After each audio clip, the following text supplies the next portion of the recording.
Any mention? No mention. Your Lordship, I beg to mention item number 40 on behalf of Mr. Number? Ensinkon. 40, Your Lordship. 40. Ensinkon.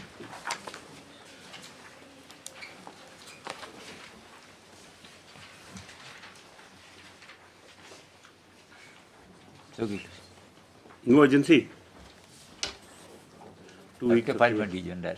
Yes? I have to file my rejoinder. You'll file a rejoinder. Then don't file it anymore. Then. Anyway, you've taken time to file a rejoinder. Obliged, Your Lordship. Yes. Please, Lordship. Lordship, I beg to mention item 38 and 39. Praying for 10 days' time, my Lord. I want to complete some instructions and find some authorities. Praying for Was some. it heard? On the last, regarding the NEHU, my Lord, the DPC, whether the which rules is supposed to be applicable when the DPC, regarding the DPC in NEHU, my Lord. Praying for some time. No objection. 2 weeks, yes. Obliged, Lordship. Lordship, we also have a request to adjourn item 30, my Lord.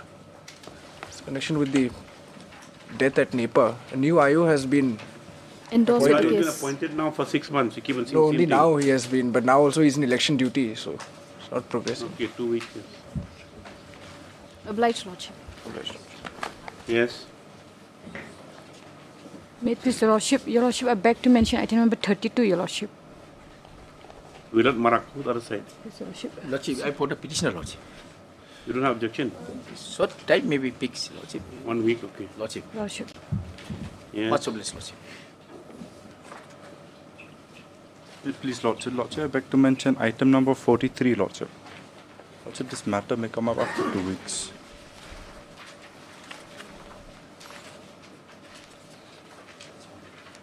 I've taken the consent of the new council. Lordship. 2 weeks, okay. Deeply obliged. May I please, Your Lordship? I beg to mention item number 44, Your Lordship. I pray this matter may come up after 2 weeks, Your Lordship. 2 weeks, yes. Where's Incon? Yes, Your He Lordship. is not here today. No, Your Lordship. Again? Oh, yes. Obliged, Your Lordship. I do oblige, Lordship. Please, Lordship. Sure, I beg to make mention for item 34. 34 election petition? Yes, Lordship. Put in application. Yes, Lordship will be filing, Lordship. Okay. Why? What's the reason? Senior counsel is out of station, Lordship. What about 33? 33, Lordship. I think They're not it's there. It's 34. highly obliged. Why is it come for hearing? On what point? Lordship, I think we have to, regarding the application for the miss case that they have filed from the respondent regard to the 7-11 application. 7-11, Your Lordship. It's for hearing on that. Your Lordship. Isha, I for hearing this case. Okay, right. Just spinning off, right?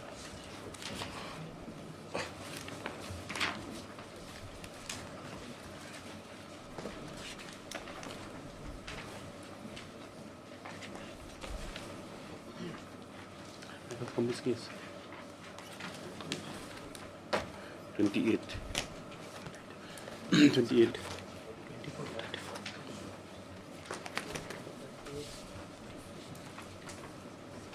Hmm? 28.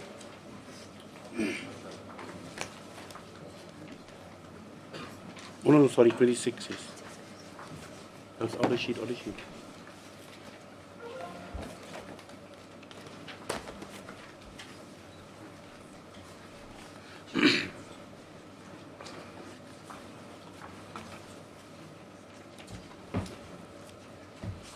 Yes, miss case number 26, correct? Lordship. 26.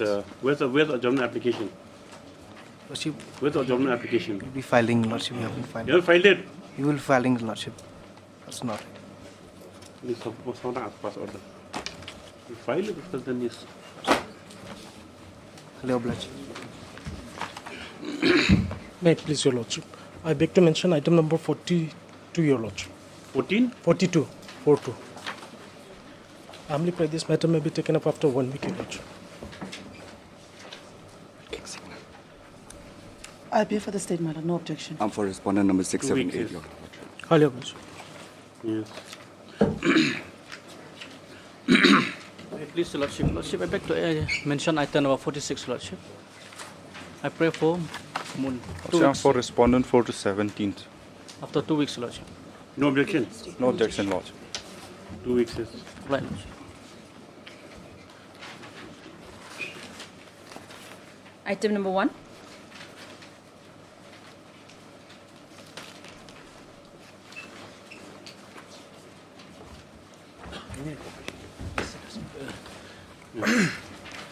Please, Lordship. This is the contempt application, Lordship. Actually, this order dated 01/5/2023. The respondent have undertaken to release the DRCHC within the period of...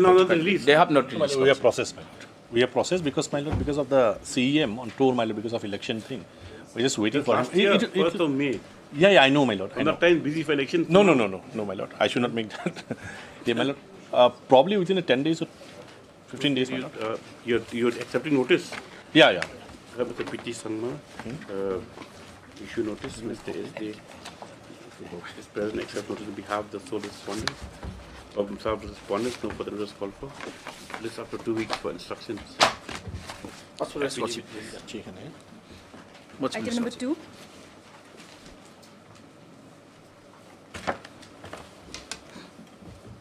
Lordship, this is a second round of litigation. Lordship, the petitioner was denied promotion because he lacked ACR. Now he approached this court. Now this court has directed the Assam Rifle to review DPC. No, to communicate the entries. Okay. Now they communicated. I filed a representation. Now that representation has been rejected. Now, Lordship, I want to show the ACR. Lordship, may kindly come to page 82. Lordship, in the first round of litigation, they have annexed the ACR. 82? Page 82. Yes. Now, the relevant page will be at page 85.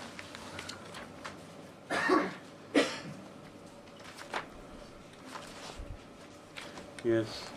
Lordship, this is the grading in which the petitioner was graded in his ACR for the year 2016-2017. Now, Lordship, may come to But point... how many very good do you have to have? Lordship? Now see 15 individuals. Lordship, may kindly come to point number 15. Yeah, now, this is the grading by the IO, the initiating officer. Lordship, he has graded me 7. Yes. 7. Now, that ACR was signed on 20th November 2017. Now, number 16, Lordship, the reviewing officer. Gives you 5. He's graded me 5. Now, he has signed this ACR on 30th December 2017. Yes. Now, the senior reviewing officer, Lordship, he's graded me 5. Now, he signed this ACR on 27 August 2019. Very lately, Your Lordship. And in the impugn order, Your Lordship, there was no reason as to why my ACR was downgraded from 7 to 5. And because of my non-communication of the ACR, the private respondents has been promoted and they have superseded me, Your Lordship. So that is my grievance. Where's the order? Lordship, the impugn order will be at page 165. There's no reasoning or finding as to why my ACR was downgraded. Page 165.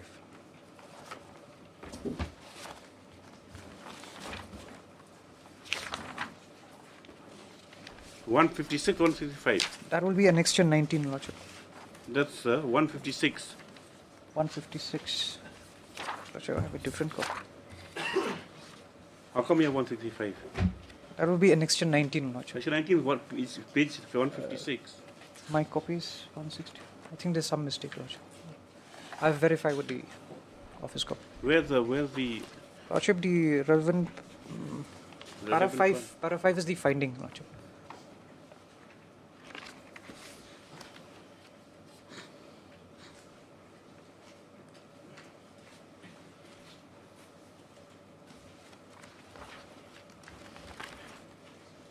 So only for the year 16-17 is found to be lacking. Lordship. Otherwise, 16-17 is found to be lacking, but then your case that and the senior reviewing officer signed in 2019. Signed in 2019. No sense. There was no communication to me also, at least. Whatever it is, if you're not considered by DPC at that time for 16-17, then that's in 19 he did the review. Anyway, you take notice. Heard Mr. Emanongtu and counsel of the petitioner. Issue notice, Mr. R. Devnath, CGC is present, accept notice on behalf of the respondents 1, 2-6. 2-6. Notice to issue the correspondence within 3 days. Just after 3 weeks for affidavits. Obliged. Item number 3.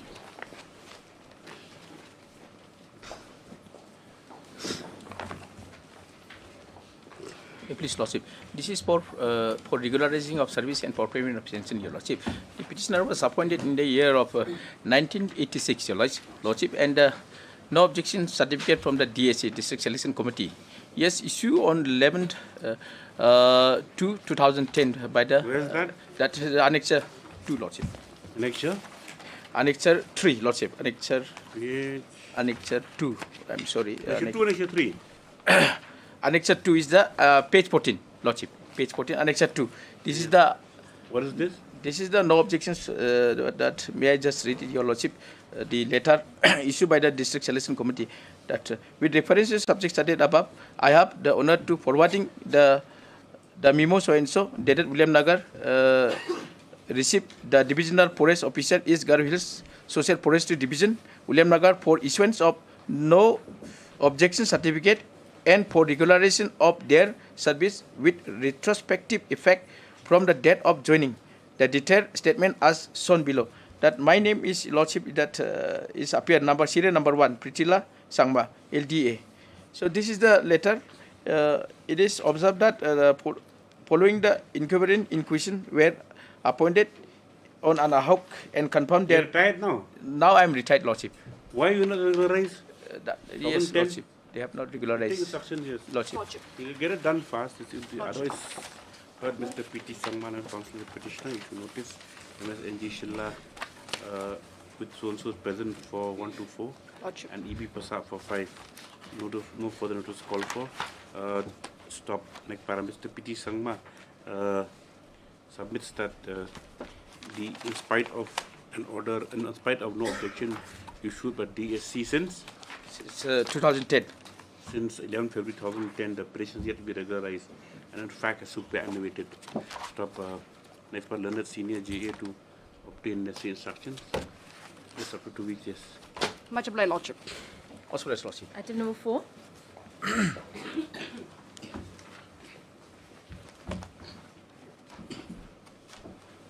Please, Lordship. This matter, Your Lordship. Actually, this petitioner here is he is the headmaster. He is a government LP school. He is the headmaster. He is teaching in the school since for many years, and then he is teaching, and his permanent place is Chacharkri. Actually, is quite far from the place where he was teaching. Then every day it's difficult for him to go from William Nagar to that Dorakre LP school. So he used to stay in the odd week in that school premises where the room were allotted, and you stay only once in a week, like Friday till the Monday morning. He used to be only at home, but rest of the time, Monday to Friday, he was in that Dorakre LP school. Now suddenly, on one occasion time, that is on 5th April 2023, this private respondent and other group of people with the marks, dressing with a camouflage, they have come and then suddenly they attacked the petitioner, where petitioner was sleeping in the with his wife in the room. They tried to kill him, and they have even attacked with the iron rod. Somehow he managed to escape. Thereafter, the wife of the petitioner alerted, and the villagers come and rescue. Then he was seriously injured. Police were informed, and later on police themselves have taken to the primary health center. Thereafter, what happened, my lord? The case has been registered against the private respondent and others. But who is the private respondent? Private respondent is that person is the individual. Who is he? He is the person who attacked the petitioner. He said they are masked and covered. Yes. How did he know him? Yes, but his name is reflected in the FIR. He come to know only there were around 5 to 6 people. How does but the petitioner know that this correspondent attacked him? Yes. Sure, 100%. He was only taken for questioning by the police.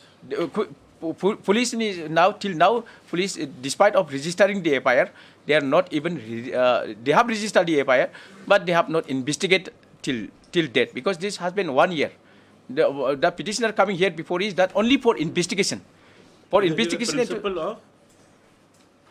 Principal of which school? Dorakri LP School, Dorakri Government Lower Primary School. That is in the East Coast. It is from Liamnagar around 40 kilometers. From Chasatgiri. From Liamnagar to Dorakri around 40 to 30 kilometers. Yes, Mr. May this is your lordship. Lordship, in my humble instructions. This writ petition is not maintainable, your lordship. Why? In fact, your lordship, because the petition has an alternative remedy under section 153. Yes, of course. But then if the 1 year, lordship, whatever, lordship. You take instructions, yes, sir. Lordship, I have lordship. You already got a status report. No, your lordship. There is a decision, your lordship. It doesn't matter, Mr. Lordship. In such matters, you know, you're not dealing Because with. 156 says that when para 2 of that judgment, your lordship. Para 2 and 3. Yes. This could. No, it's not a question of non-registration FIR. No, your lordship. No, lordship.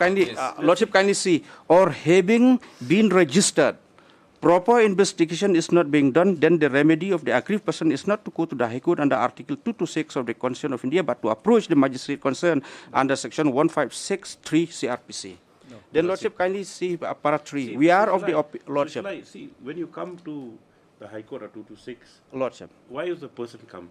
Rather than running around to magistrate, running around to petition again, just one small order from here will get things done. Lordship, because this is the PT Samal issue notice. Returnable in 2 weeks, yes. Mr. ND Schleiner AG with so-and-so, except notice on behalf of 124. No notice as yet. No lordship, notice will go to the private respondent. No issue notice yet, private respondent. Not. No notice to private respondent presently. Mr. ND Schleiner to obtain instructions within 2 weeks, yes. This after.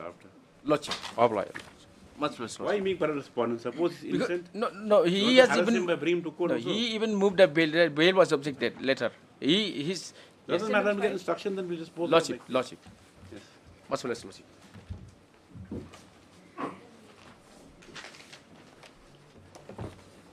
May it please your lordship. Your lordship, this the petitioner in this case aggrieved by the apathetic approach of the respondent authorities in finalizing his pension papers, your lordship, leading to the delay of disbursing of his retirement. 28/2/2023, your lordship. Without pension till now? No, your lordship. Why? Lordship, here the petitioner is entitled for petition for this pension, but however I have a small objection at page number 28 of this petition.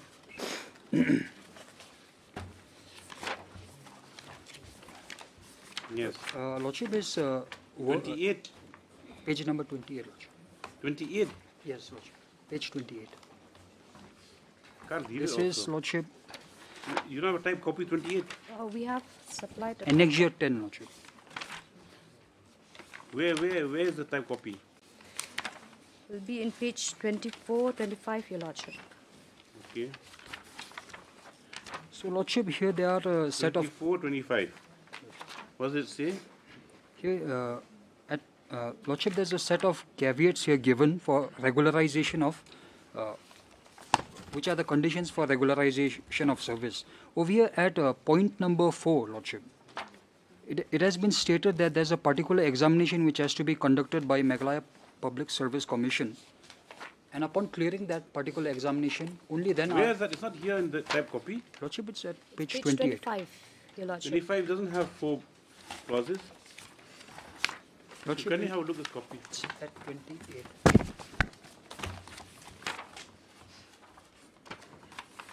Here, page 25. Show the petitioner. Who is counsel? Not him. Show her. Oh. I haven't seen him. He missed this one, no? Applies prospectively. Her petition. Lordship, missing your lordship. Then? Only the point is missing your lordship. Point The 4. point is missing, the whole point will miss then. You correct a petition. Okay, your lordship. Yes, so and so praise that should not correct the defects in the petition. Praise allowed, correction to be done within today itself, this day after tomorrow for motion. Ali, item number 6.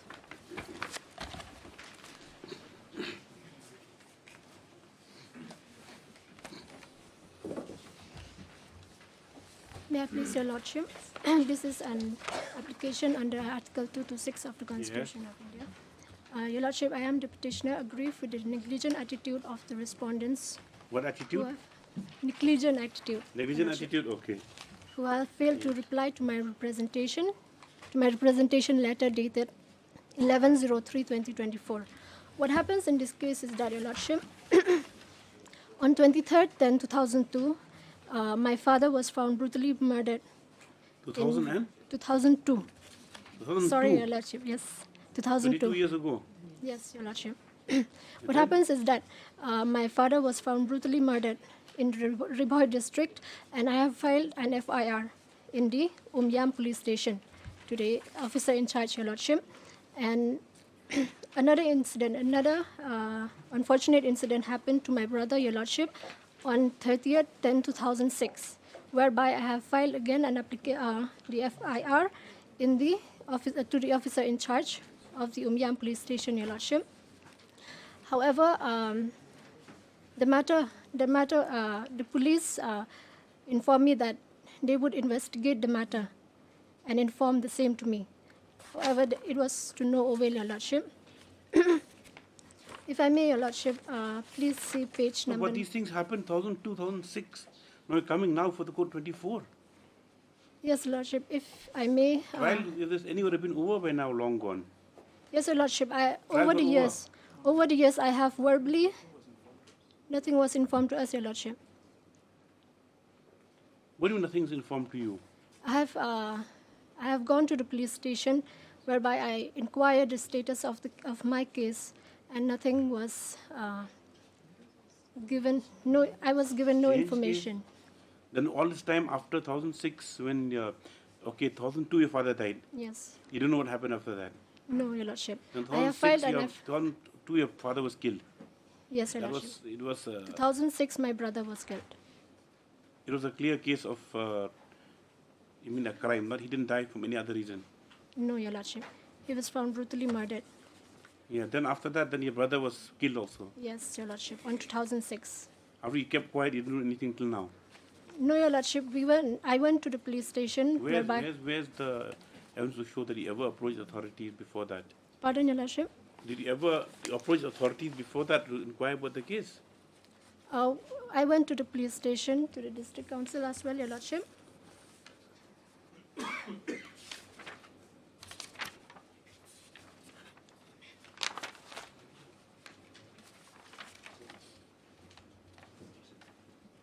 Your Lordship, if I... see in your representation, next page, suspect second wife of Michael Dothrong's your brother.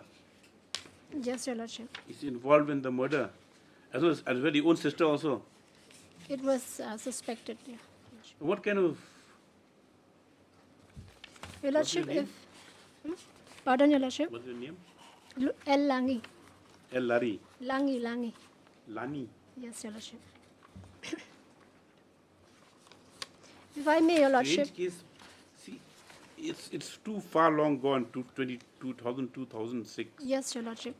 Then, but we just want the information, Your Lordship. It's only your representation. There's only an extra your representation. Yes, Your Lordship. 11 March. Yes, 11 March 2024. Yes. Ms. Yang, what to do what matters like these? Yes, Your Lordship.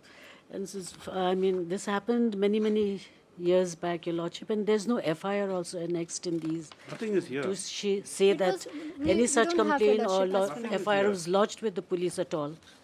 So now they come up with this representation in 2024, alleging that the brother and the sister-in-law, or sister and the sister-in-law were involved. So if that be so, Lordship, this petition is... Your Lordship, we humbly pray that the information be given to us. We just want to know the status of the case, Your Lordship. You file RTI? That would have been better, Your Lordship. And there's no FIR also to show that there was actually any complaint made. We don't have the FIR, Your Lordship. Okay, we'll dispose it off. Let the SP reply to your representation. Okay, Your Lordship. Your name is? L. Langi, Your Lordship. L. Lani? Yes. Yes. Heard MSS Lani, Senate Counsel for the petitioner. MS D. Angilan AG is present on behalf of the respondents for the notice. the grievance of the writ petitioner. Both the respondents, Your Lordship. Both the respondents. The grievance which is set out in the writ petition is that the petitioner, who is stated to be the son, what's the name of your father? Kek Pathau. Son of one Kek Pathau, who was allegedly killed on 2002, and brother of Michael Dotadong. Michael Dotong, who was also killed in 2006, is not aware about what happened with regard to the investigation outcome of the two incidents. The council has submitted that, and you filed 11 March, yes? Yes, submitted that, and the representation was filed 11 March to 24, seeking some information, but the same has not been forthcoming. So she prays that the respondent number 1 be Yes, directed Your to Lordship. afford some information to the petitioner with regard to the outcome of the case. Net per MSD Yangin and AG has submitted that the cases appear to be the cases are not to appear, the cases are of the year 2006, and much time has elapsed. However, in all fairness, submits that maybe the police may be directed to afford any information. And no FIRs have also been annexed. She has first submitted that even the FIRs about the alleged incidents have not been annexed to the petition. Be as it may, this made in view of the nature of the representation. The Supreme Police is directed to supply any information available to the writ petitioner with regard to the cases. With the above direction, the matter stands disposed of. This. Item 7.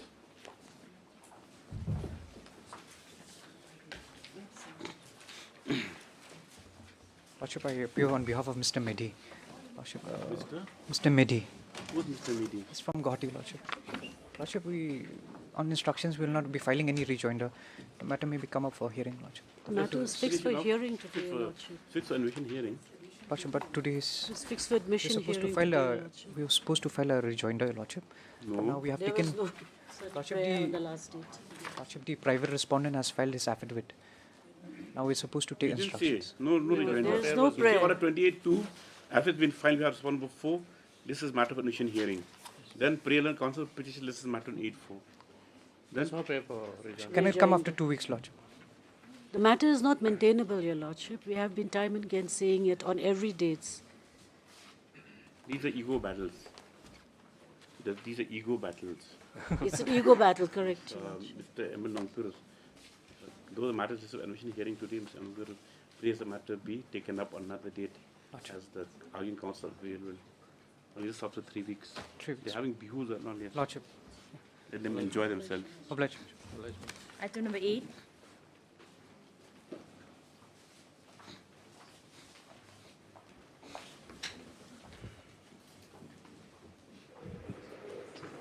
Please, Your Lordships. She has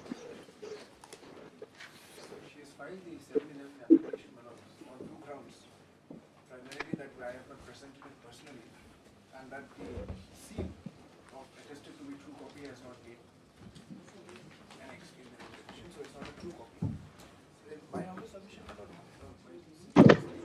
Your Lordship, the Lordship has passed similar orders in the other matters with regard to the issue of Preliminary hearing. Preliminary issue.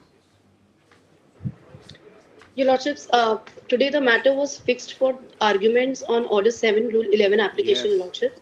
And I'm for the arguments to today, Your Lordships, with your permission. Because also on the last occasion, also, Your Lordships, I had submitted that how this matter is different from election petition number 2. And you wanted to present the case physically. Your Lordships, That was I your will be, prayer last time. yes, Your Lordships, for some personal difficulty, I could not be there, but Your Lordships, I am in a position to assist this Honorable Court today also, Your Lordships. So if Your Lordship would permit, I would begin with the arguments. Yes. It's your application, correct? Please, Your Lordships, it is Order 7, Rule 11, miscellaneous case number 18 of 2023.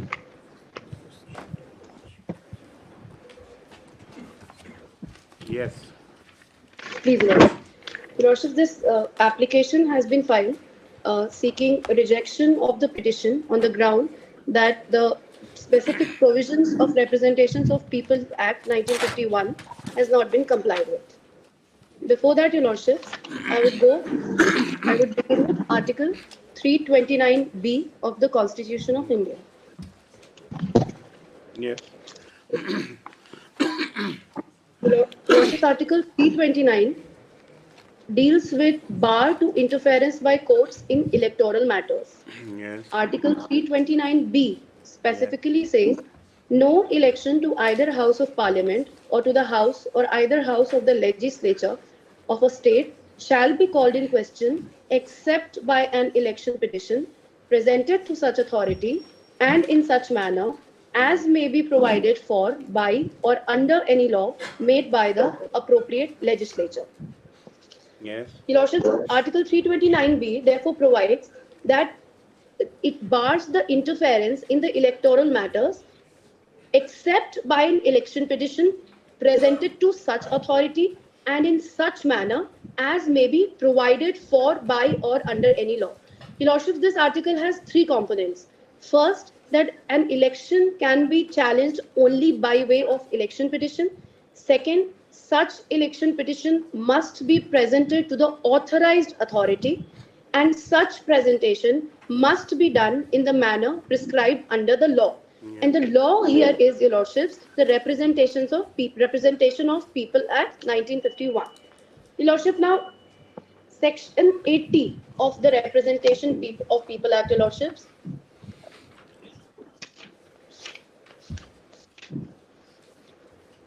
Section 80, Chapter 2, Section 80. Yes. Chapter 2 deals with presentation of election petitions to Election Commission. Section 80 deals with election petitions and it says that no election shall be called in question except by an election petition presented in accordance with the provisions of this part. Your Lordships, in terms of this section, an election petition has to be filed in compliance with the specific provisions which have been dealt with and laid down in the Act, Your Lordships. Now, Section 80A, it says the only High Court has the authority to try election petitions. It says that the court having jurisdiction to try an election petition shall be the High Court, and such jurisdiction shall be exercised ordinarily by a single judge of the High Court, and the Chief Justice shall from time to time assign one or more judges for that purpose. Now, the High Court, in its discretion, may, in the interests of justice or convenience, try an election petition wholly or partly at a place other than the place of seat of the High Court. Your Lordship, Section 86, which is another relevant provision of the Representations of People Act, it says it provides for dismissal of the election petition if the same is in contravention of Section 81, Section 82, or Section 170. Your Lordship, this is a very relevant provision. For the convenience of this Honorable Court, Your Lordships, I will read Section 86. Section 86, that is in the Chapter 3 of the Act, Your Lordships. Trial of election petitions. The High Court shall dismiss an election petition which does not comply with the provisions of Section 81 or Section 82 or Section 117. So, Your Lordships, if the election petition does not comply with either Section 81 or Section 82 or Section 117, Your Lordships, the election petition is liable to be dismissed. Your Lordship, it does not say and, it says or. Either of the provisions not being complied with, the petition is liable to be dismissed, Your Lordships.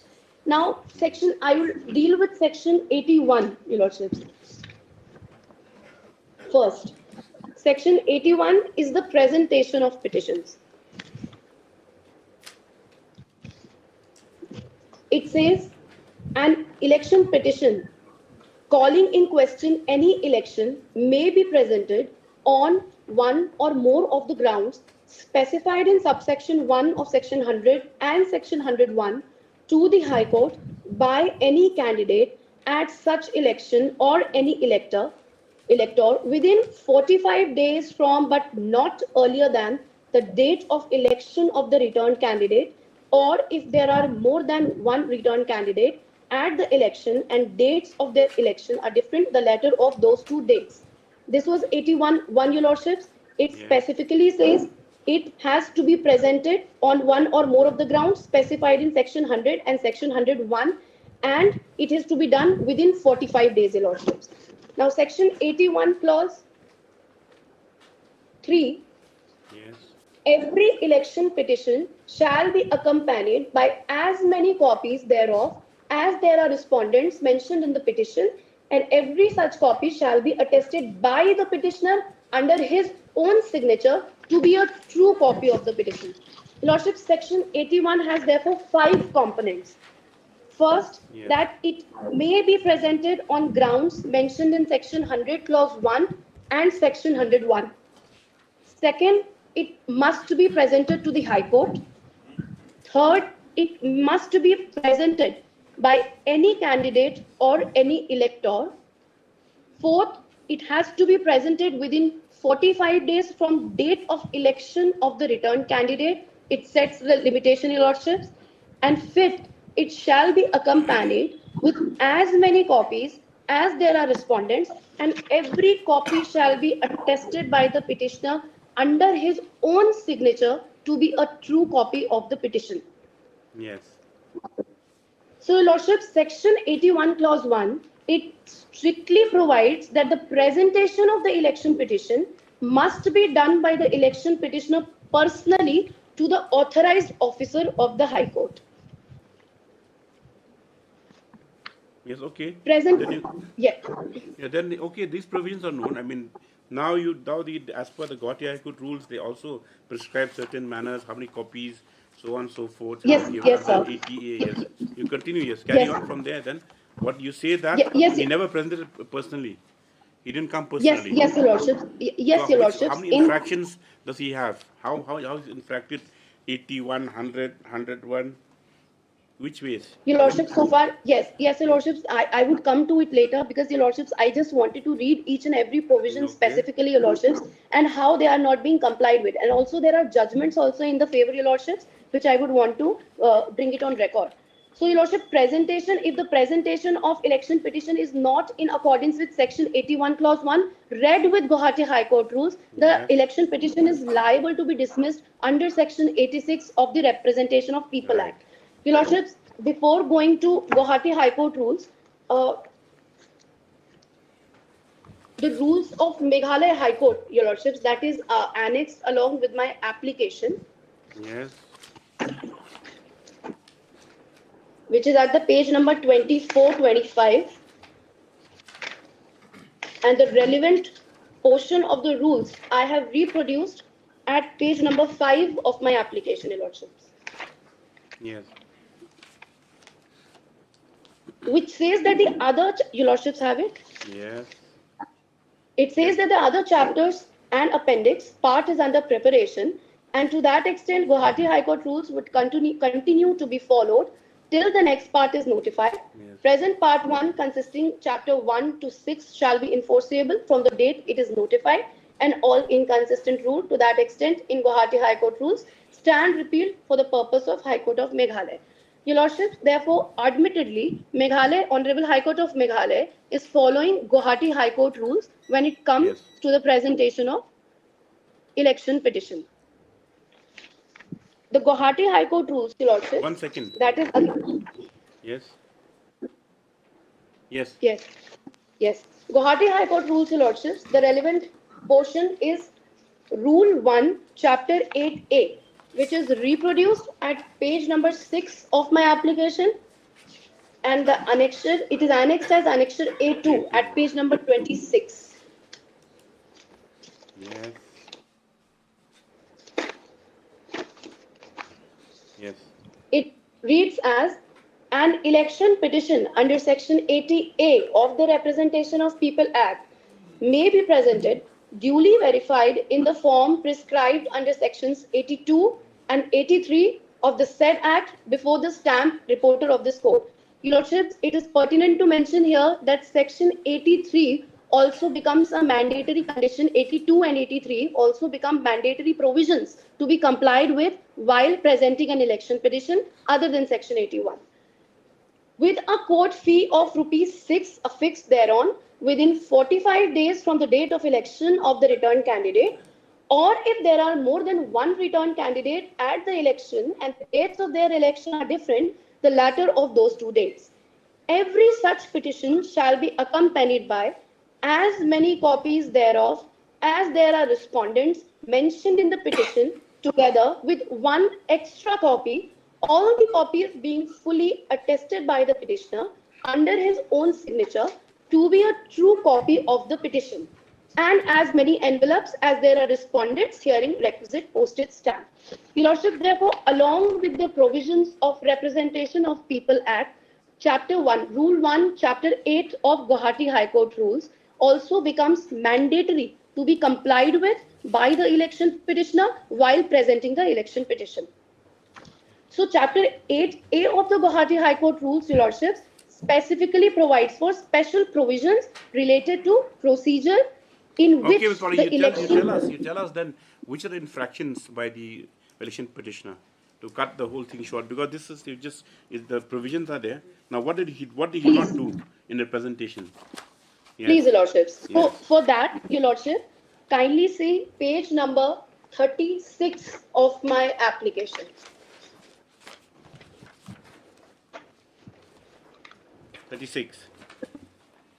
Please, Your Lordship, page number... Okay, 36 is the... Yeah, 36 page number 37. Page number 37, Your Lordship. Yes. So page number 37, Your Lordship, it is a part of the notification or order issued by the learned Registrar General of this Honorable Court, 30th March 2022 and with effect from 1st April 2022, Your Lordships. Yes. At serial number 13, Your Lordships, yes. Assistant Registrar 3, performing duties with regards to filing and stamp reporting in judicial section. Yes. Your Lordship, so Assistant Registrar 3 has been designated or authorized by this Stamp Honorable reporter. Court, yes, Your Lordships, as to operate as a stamp reporter, and the election petition is to be presented personally before him, Your Lordships. Yes. In terms of Section 81, Clause 1 and Rule 1, Chapter 8 of Guwahati High Court rules. Yes. So, Lordship, if all these provisions are read together, the election petition, if it has not been presented personally by the petitioner himself before the stamp reporter, it is liable to be rejected under Section 86, Your Lordships. Now, how do you see he was not present personally? What are your Please, Your Lordship, grounds? kindly see the reply. Before going to the reply, Your Lordships, if Your Lordships would permit me, I would want to read two judgments, Your Lordships, in which there are the judgments specifically lay down that what is the duty and responsibility of the stamp reporter and what is to be done when the election petitioner presents the petition before the stamp reporter, Your Lordships. For that, Your Lordships, the first judgment I would want to read is G.V. Sri Rama Reddy versus Returning Officer, Your Lordship, and that also is the part of my application at page number 40. Yes.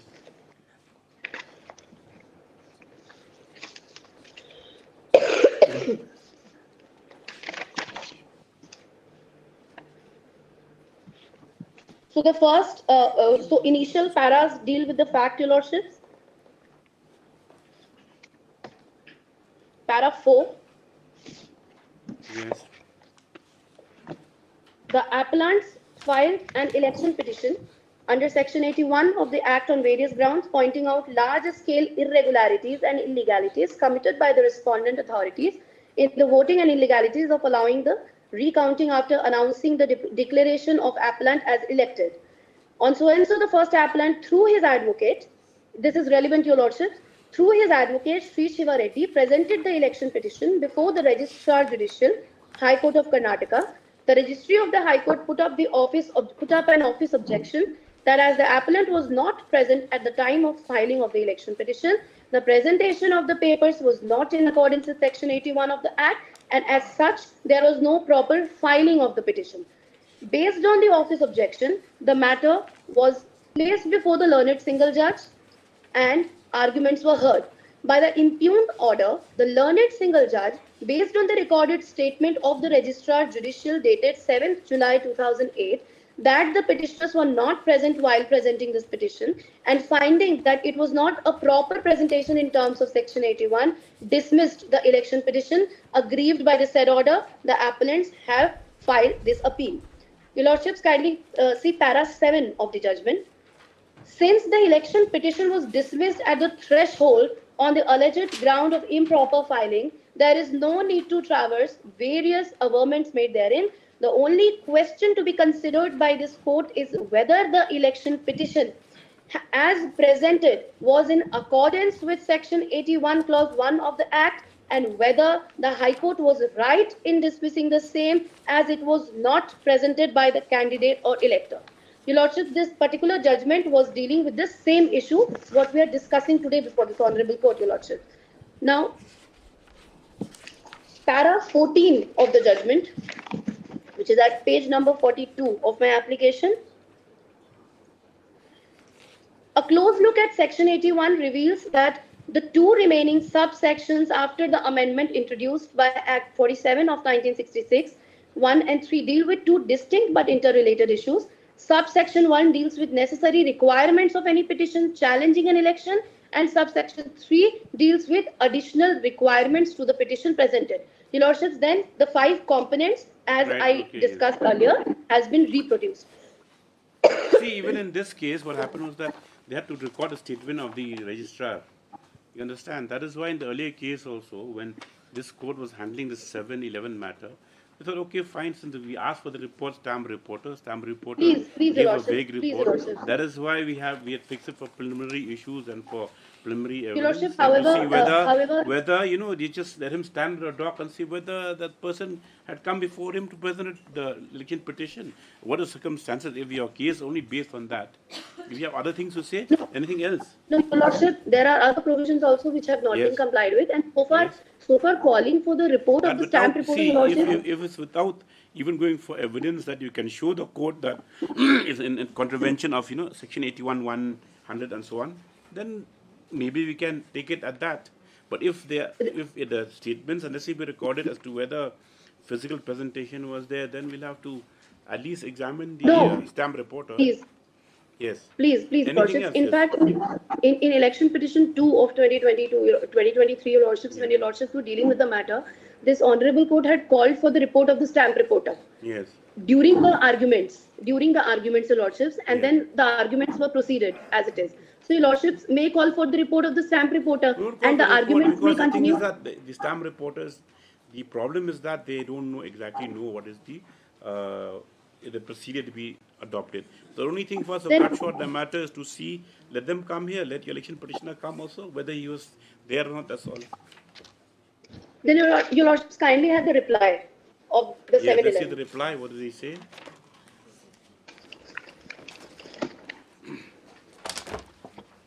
Voluminous reply. Reply to the 7-11. Oh, that's the replication? Yes. Let's see the show cause, yes. Yes, what did he say? He said he was present, personally. Your Lordships, kindly have para 11. Okay. Unfounded, concocted, frivolous, misleading, denied. Your Lordships, I'm requesting for just 1 minute and... Yes. Read 11. Yes. Para 11 says, Your Lordships, the averments made in para so-and-so are entirely false, concocted, unfounded, frivolous, misleading and denied. It is humbly submitted that the petitioner herein has himself personally presented the election petition before the assistant registrar of this Honorable Court, on the date of filing, and as such, there is no contravention. Your Lordships,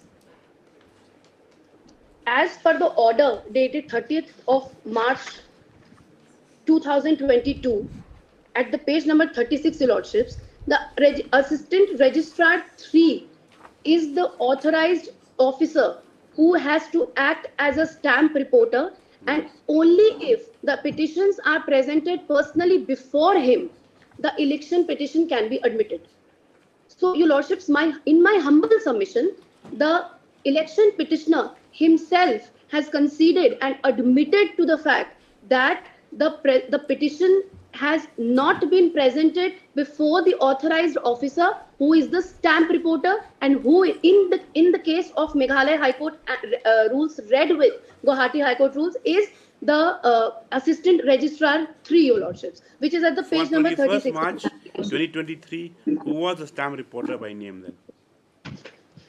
Who was Assistant Registrar 3? Any idea? Your Lordships, that we will have to, this information we will have to seek from the registry only, Your Lordships. Yes.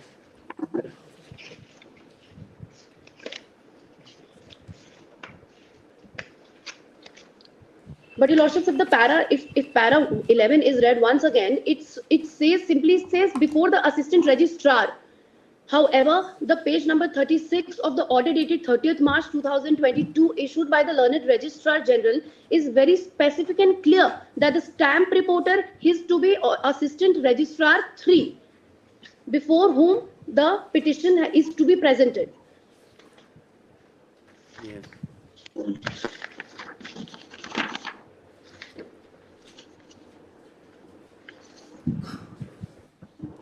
Also, Your Lordships. Yes. Yes, please continue.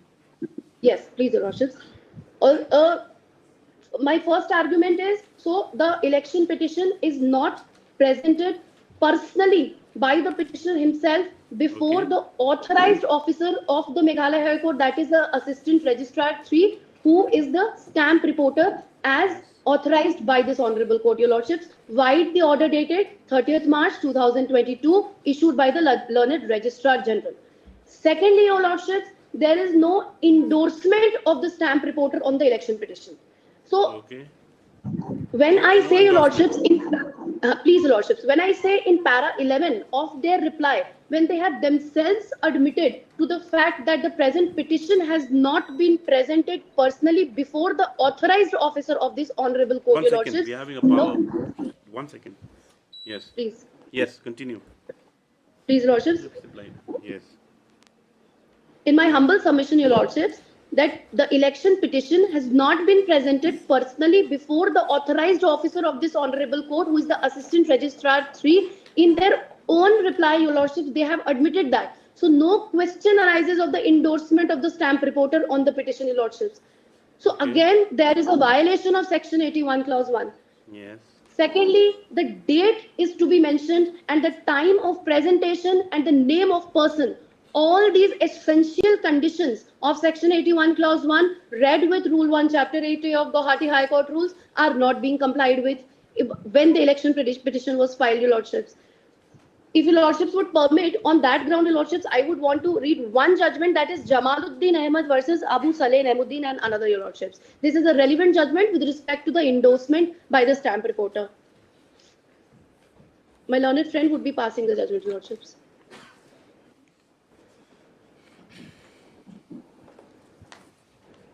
Yes. Which para? Your Lordships, para 10.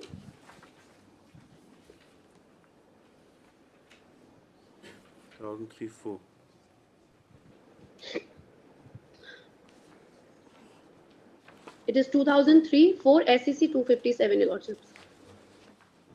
Yes. Para 10, in our opinion. Please, Your Lordships. Para 10 deals with the... Yes, please read. Please, Your Lordships. Para 10 deals with the controversy which was raised is devoid of any merit. This reads as, in our opinion, the controversy which has been raised is devoid of any merit. It is pertinent to note that in RPA, as originally enacted, an election petition could be presented to the Election Commission, and thereafter it was to be tried by an election tribunal. Act 47 of 66 has drastically amended Chapter 2 of RPA, and with effect from so and so, the jurisdiction to try election petitions has been conferred on the High Court. The High Court is a court which was pre-existing on the date of amendment brought into being by Act 47 of 1966. It is a constitutional court and a court of record having plenary jurisdiction. Para 12, Your Lordships. Para 12 says, undoubtedly, it deals with Article 329 and Section 80A of the RPA Act, Your Lordships. Undoubtedly, Clause B of Article 329 of the Constitution speaks of an election being presented to such authority and in such manner as may be provided for by or under any law made by the appropriate legislature. The Representation of the People Act 1951 is such law made by Parliament. Section 80A of the Act confers jurisdiction to try an election petition upon the High Court. By no stretch of imagination can it be said that the presentation of the petition is part of the trial of an election petition, Your Lordships. Section 81 of the Act prescribes limitation, manner, and requirements of presentation, and that the petition may be presented to the High Court. The term High Court in Section 81 being used to denote an institution and not literally the High Court as constituted within the meaning of Article 216 of the Constitution. It would be an absurdity to assume that even though an election petition can be tried by a single judge of the High Court, insofar as presentation is concerned, it must be to the High Court in the sense of a High Court consisting of a Chief Justice and other judges appointed to the High Court. That is presented to the Chief Justice and all judges sitting together, Your Lordships. And then it is equally absurd to assume that a single judge assigned or to be assigned with the trial of an election petition must himself receive an election petition. A judge of the High Court may be designated as an election judge and assigned the trial of an election petition subsequent to its being received in the High Court. It may be that the Chief Justice has not designated an election judge under subsection 280A of the Act until an election petition was actually received in the High Court. Who then would receive the election petition?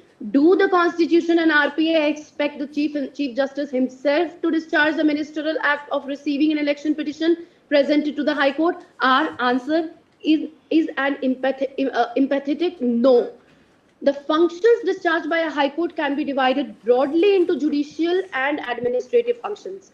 Your Lordships, this particular paragraph is relevant because it deals with the authorization to the stamp reporter or any officer by the Honorable Court before whom the election petition can be presented. The functions discharged by a High Court can be divided broadly into judicial and administrative functions.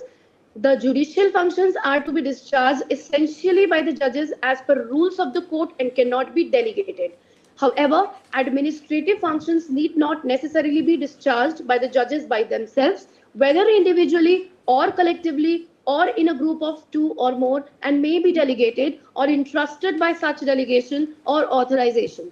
Every High Court consists of some administrative and ministerial staff which is as much a part of the High Court as an institution and is meant to be entrusted with the responsibility of discharging administrative and ministerial functions. There can be delegation as also there can be authorization in favor of the registry and the officials therein by empowering or entrusting them with authority by permitting a few things to be done by them for and on behalf of the court so as to aid the judges in discharge of their judicial functioning.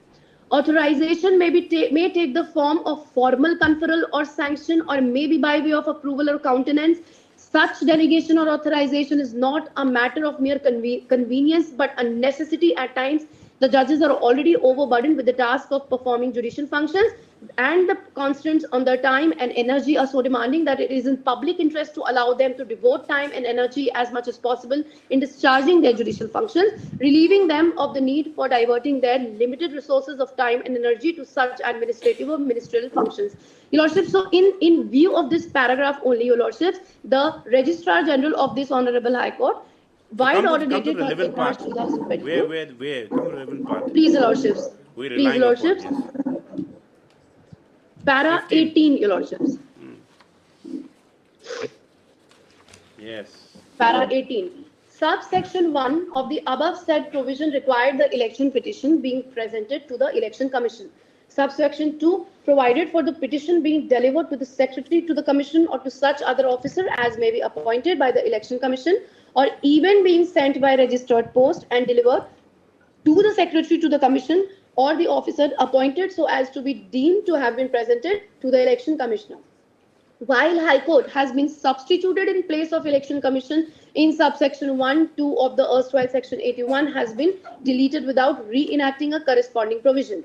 The reason is more than obvious. Parliament knew that so far as Election Commission is concerned, it was considered necessary to trust only the Secretary to the Commission or such other officer as may be appointed by the Election Commission entrusted with the responsibility of receiving the election petition presented to the Commission.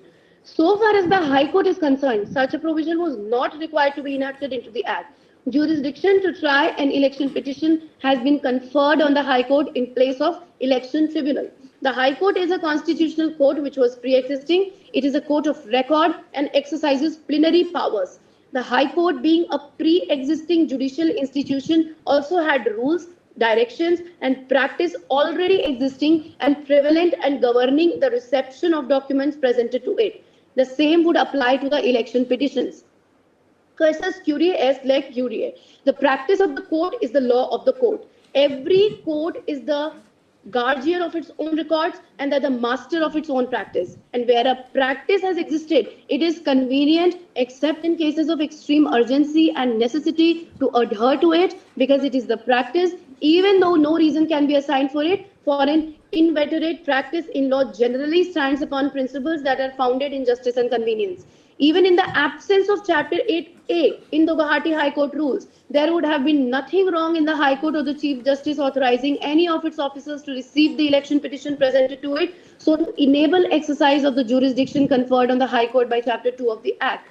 The Guwahati High Court, though it proper to incorporate Chapter 8A in its rules in view of the amendment made in Chapter 2 of the Act. Lordships, it says, para 19 says that we are therefore of the opinion that presentation of an election petition to the stamp reporter of the High Court of Guwahati is a valid presentation. Such has been the view taken by the High Court of Guwahati consistently.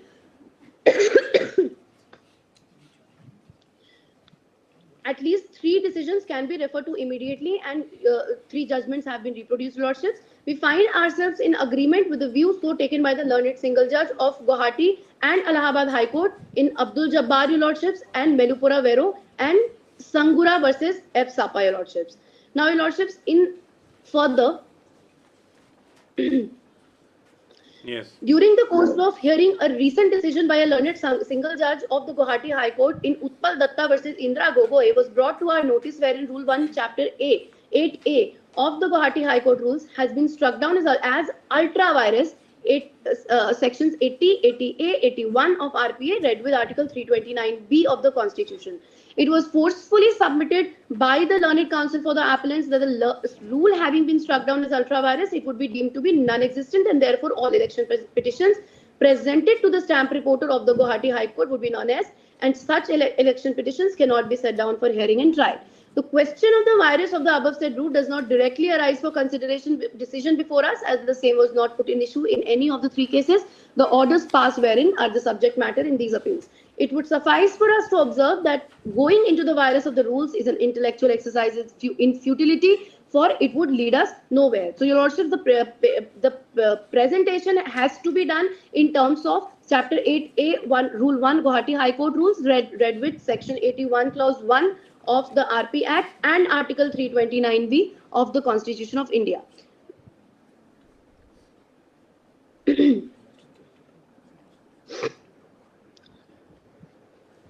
Yes, that's it. Yes, your Lordships, in fact, in para 14, your Lordships, this would be the last paragraph, Lordships, of the judgment.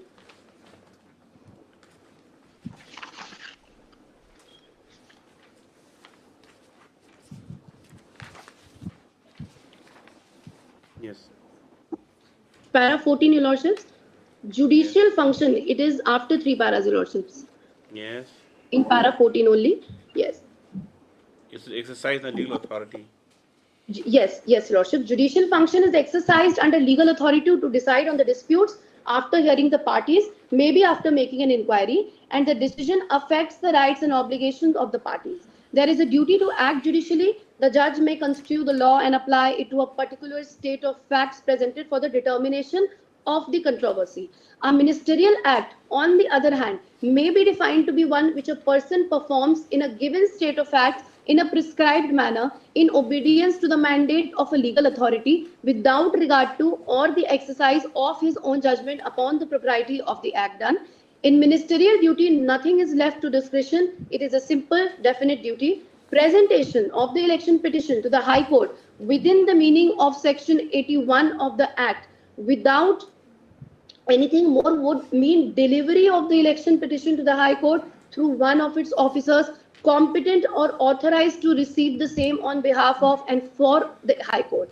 Receiving an election petition presented under Section 81 of the Act is certainly not a judicial function which needs to be performed by a judge alone.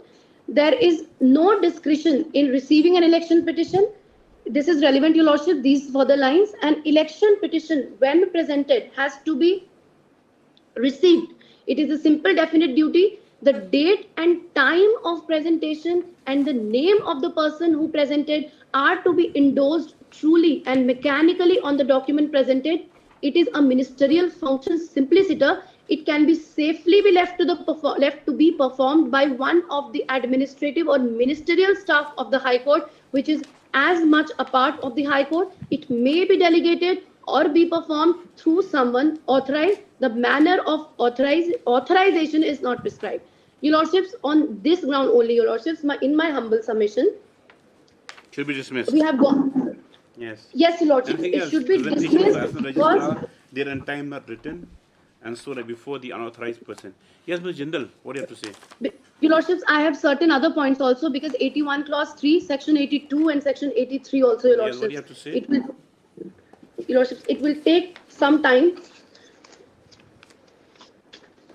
because, Your Lordships, in terms of section 86 of the RP Act, section 81 clause 1, section 81 clause 3 and section and section 82, either of the provisions of the RP Act, if not being complied with, the petition is liable to be dismissed.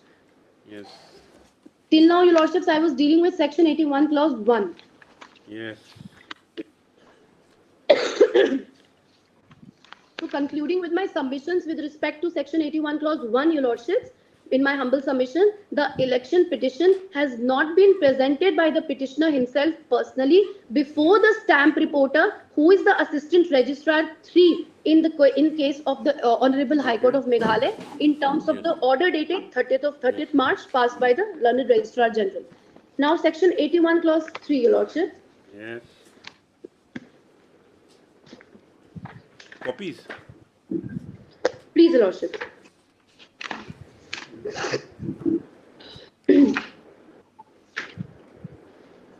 Section 81(3), for Your Lordship's convenience, it reads as, every election petition shall be accompanied by as many copies thereof as there are respondents mentioned in the petition, and every such copy shall be attested by the petitioner under his own signature to be a true copy of the petition. Yes. Your Lordships, kindly have my replication to the reply filed by the petitioner to my 711 application. Page. Please, Your Lordships. Page. Page number 28. So, Your Lordships, to my replication, I have attached 2 copies of the election petition. One is the copy that is Annexure A2, that is at page number 28, from 28 to 157. This is the copy of the petition served on the respondent, Your Lordships. Yes. And Annexure A3 would be page number 158 to 278. That is the certified copy of the election petition, Your Lordships, which we have obtained from this Honorable Court. 158. Yes, Your Lordships.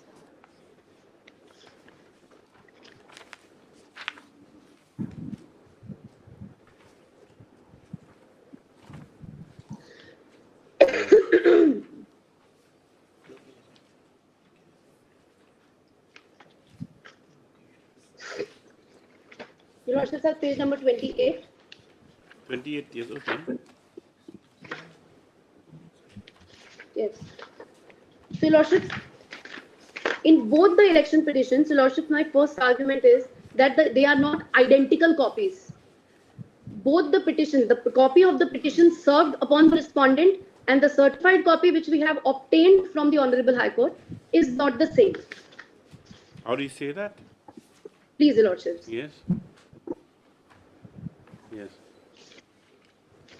So, Your Lordships, the initial few pages of the election petition, that is from page number 36. Please, Your Lordship, this copy of the election petition which has been served upon us, that is from page number 28. Right.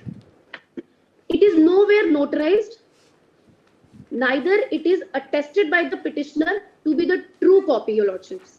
The copy served on you, 28. Yes, Not Your signed Lordships. anyway. John Marak. Yes, John yes, Marak. Your Lordships. It is, the attestation is nowhere, Your Lordships. Signed on every page, but yes. Your Lordship, section 81 clause 3 says, it shall be attested by the petitioner under his own signature to be a true copy of the petition. Okay, yes. It is nowhere, true copy is nowhere in the petition, the copy of the petition served upon the respondent, Your Lordships. Yes.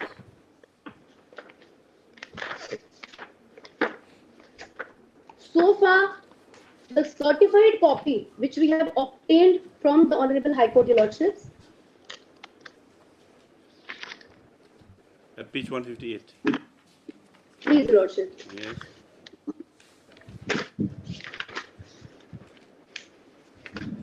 From page number 184 onwards, Your Lordship. 184. And also have kindly also have page number 180, 181,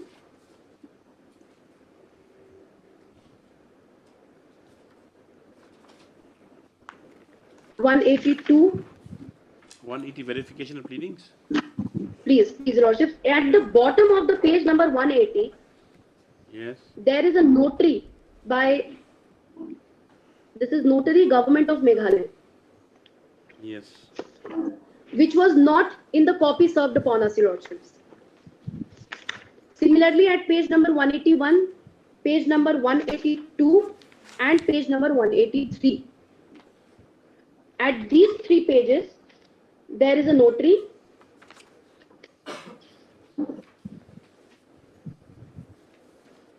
Yes. Which was not there in the copy of the petition served upon the respondent, Your Lordships. Okay. Now, Your Lordships, kindly see page number 184 onwards.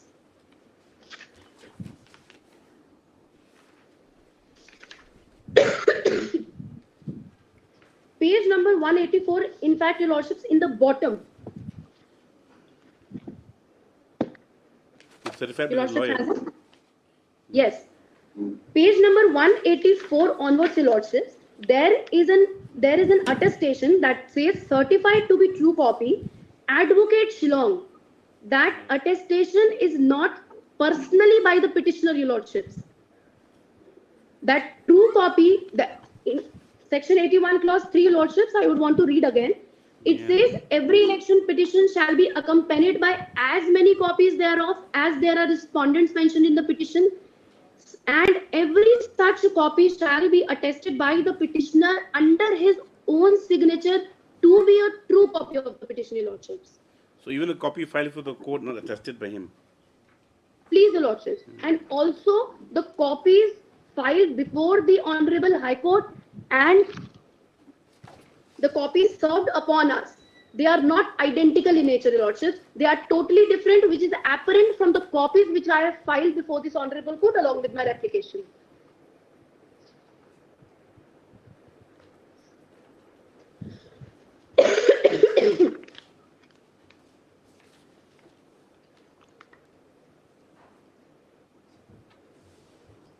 Yes.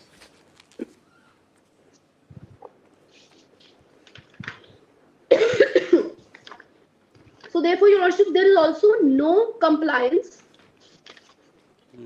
There is no compliance with Section 81, Clause 3 also, Your Lordship.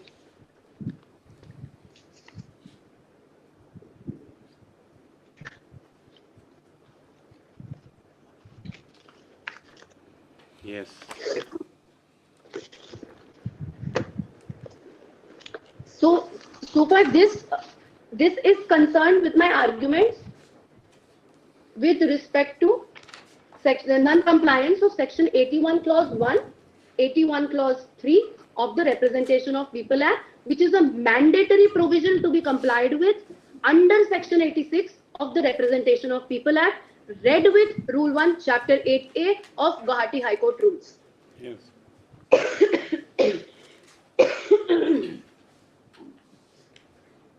Now, second provision, Your Lordships, Section 82 of the of the Representation of the People Act. Yes. Section 82 says parties of the petition.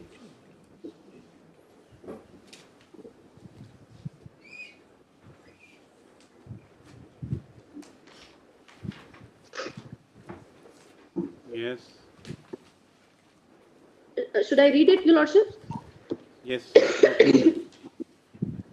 What did it show from 82? Section 82, parties of the petition.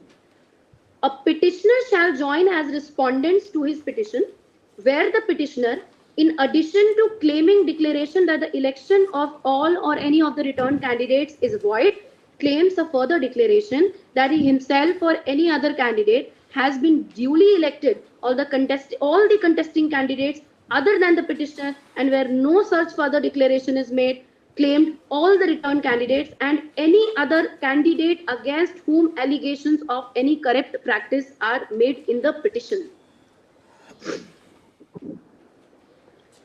It says, Your Lordships, the parties to the petition has to be only the concerned person, the concerned candidate whose election is being challenged. In the present case, Your Lordships, admittedly on the part of the petitioner himself, there were the electoral officer and Election Commission of India were also made the parties in the election petition, Your Lordships, and subsequently, Your Lordships, after 2 to 3 days, an application removing the respondent number 1 and 2 from the array of parties, it was moved, which was duly allowed by this Honourable Court. Your Lordships, however, prima facie, there is a clear violation of Section 82 of the Representation of People Act, and Section 86 clearly says, it specifically lays down that either of the two provisions, either Section 81 or Section 82. So it is not mandatory that both the provisions simultaneously have not to be complied with.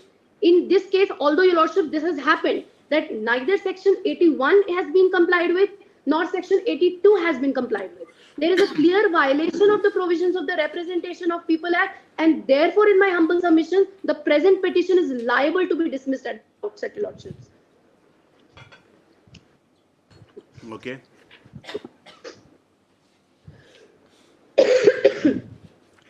Now, Your Lordship, Section 83, which is contents of the petition. Yes.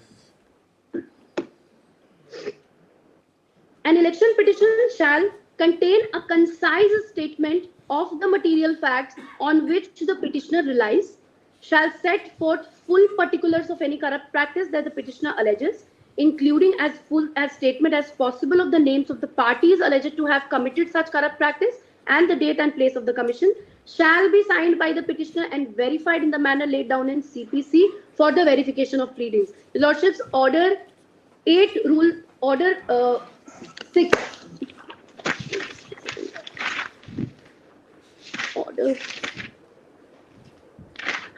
Order 6, Rule 15, Your Lordships, of CPC, that deals with the verification of pleadings. Yes. And in my humble submission, Your Lordships, the petitioner has also not complied with Section 83, and it has not been filed in consonance with Order 6, Rule 15, that is verification of the pleadings, Your Lordships. Okay. However, However, keeping section 83 aside, your lordships, in my humble submission, I reiterate that section 81 and section 82, both the provisions have apparently and on the face of it have not been complied with by the petitioner, and the present petition is liable to be dismissed. In fact, your lordships, the petitioner himself has admitted in their reply that the presentation was made before the Assistant Registrar 3, who was not the authorized officer by this honorable court, your lordships.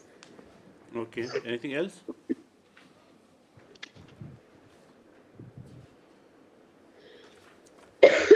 Your lordships, and the other discrepancies, your lordships, if your lordships would permit, we would place it on record in the tabular form in my written submissions, your lordships. Yes. And yes. also, after my learned senior friend concludes with his argument, then make a rejoin. Yes, yes, Mr. Jindal. Lordship, now, firstly, yes. Yes, I'll be brief. We need to go into, to get statements from the registry, or is it correct that you already made a statement for the at a relevant point of time? Who was the stamp reporter? Mrs. Lanong. She was the stamp reporter. She was the stamp reporter. Lordship must have noticed the submission from my friend in this respect is a half-baked, half-cooked submission. She is saying Mrs. Lanong, according to her, was not the authorized person. Lordship had asked a very pointed question. Then, in that case, who was the authorized person? Yes. She is not aware. So that's a half-cooked submission. Our submission in this respect is a very unequivocal submission that Mrs. Lanong was the stamp reporter. Please prove it otherwise. So it comes down to a question of evidence, my lord. I'll just shortly come to that. There are some maintainability issues, my lord. In this matter, the petition itself is not maintainable. I'll be 11 petitions are maintainable. Why? It's not. I'll be very brief, my lord. My responses, my lord, there are three broad responses I have. Number one, the miscase that has been filed under 711 that itself is not maintainable. Yes, why? Because I'll explain this, I'll elaborate, my lord, because it is not in terms of the provisions of the Guwahati High Court rules. Okay. I'll elaborate. My second response, my lord, is that if lordship does not agree with my first point, my second response is that even if it is in consonance with the Guwahati High Court rules, it is certainly not in consonance with the CPC. Order 7, Rule 11 requires a few threshold requirements are there, my lord, and I will elaborate. Those requirements have not been fulfilled.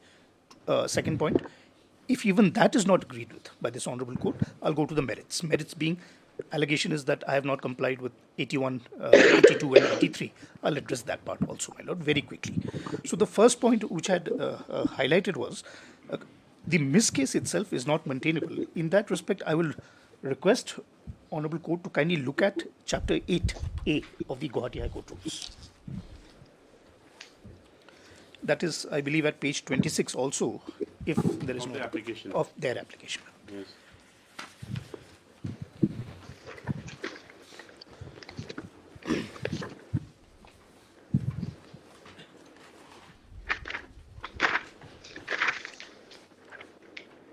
Yes.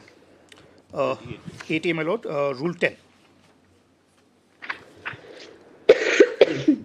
I'll read, my lord. All interlocutory petitions should bear a court fee stamp of ₹6 thereon and may be filed before the judge with permission of his lordship. Yes. So before a 711 or any other application is filed in an election petition, honorable court has to grant the specific permission for that particular petition. Simple question that lordship will have to ask is there any permission allowing them to file a 711? Answer is no. Yes. In this respect, with lordship's permission, I will draw lordship's attention to order dated 12th May 2023. 12th May 23. 23. 12/5/2023. One second, let me get the order sheet. Yes, ma'am.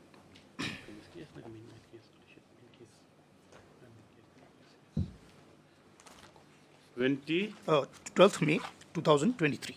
12/5/2023.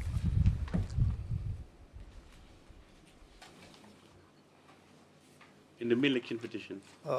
Yes, ma'am.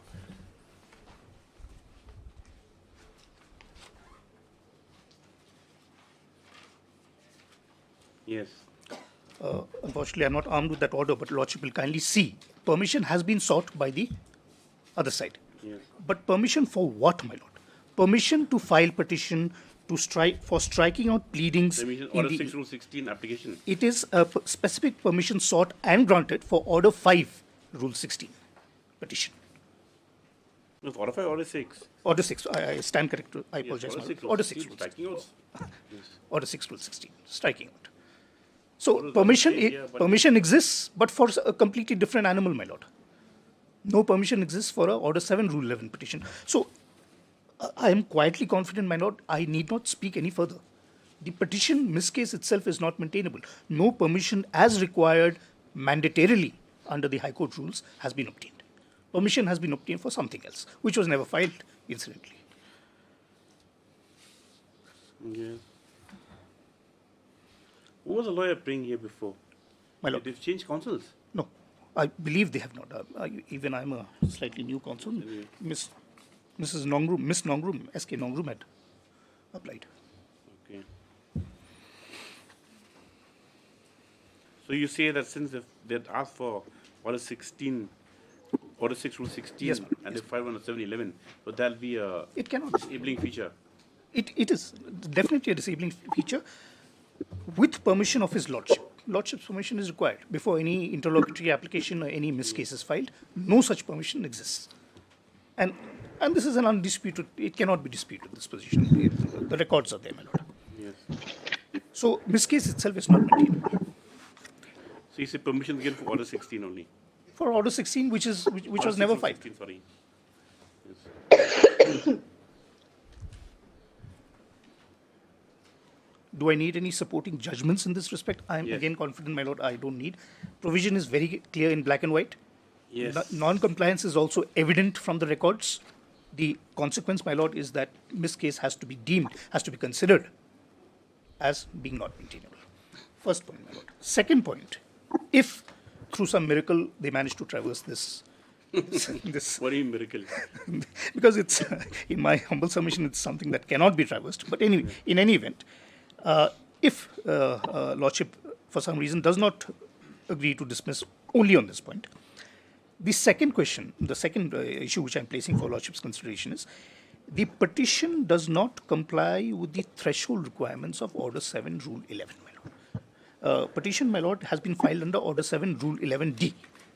Now, Lordship has read the provision a million times, but if Lordship allows me to kindly read it once more, just for my own benefit, my lord. Order 7, Rule 11D.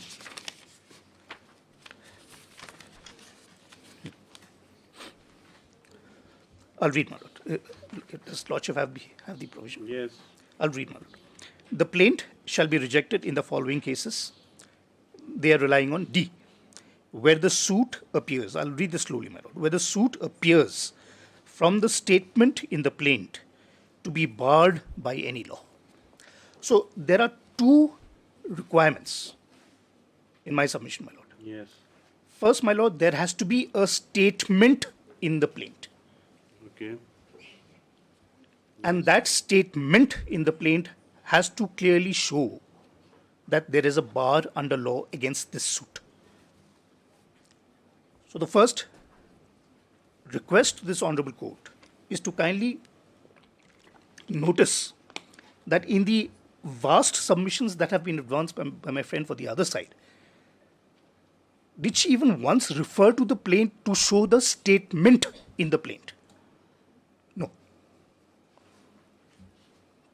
Yes. So, CPC, my lord, is very clear. There has to be a statement. It cannot be a general inference drawn from taking a holistic view of the matter, which appears to be the approach of the other side. There has to be a statement. Where is that statement in the plaint? No such statement has been shown. And this position of law, my lord, is something that the Honorable Supreme Court also has touched upon. I had submitted a volume, a compilation, quite some time back. What compilation? Of judgments. In this matter? In this matter. In this matter. Yeah, come on.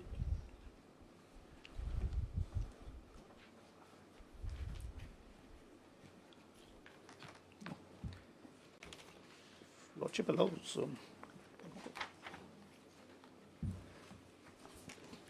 if Lordship allows, if my friend agrees to let me use his copy, I can pass my copy on. Oh, there is a copy.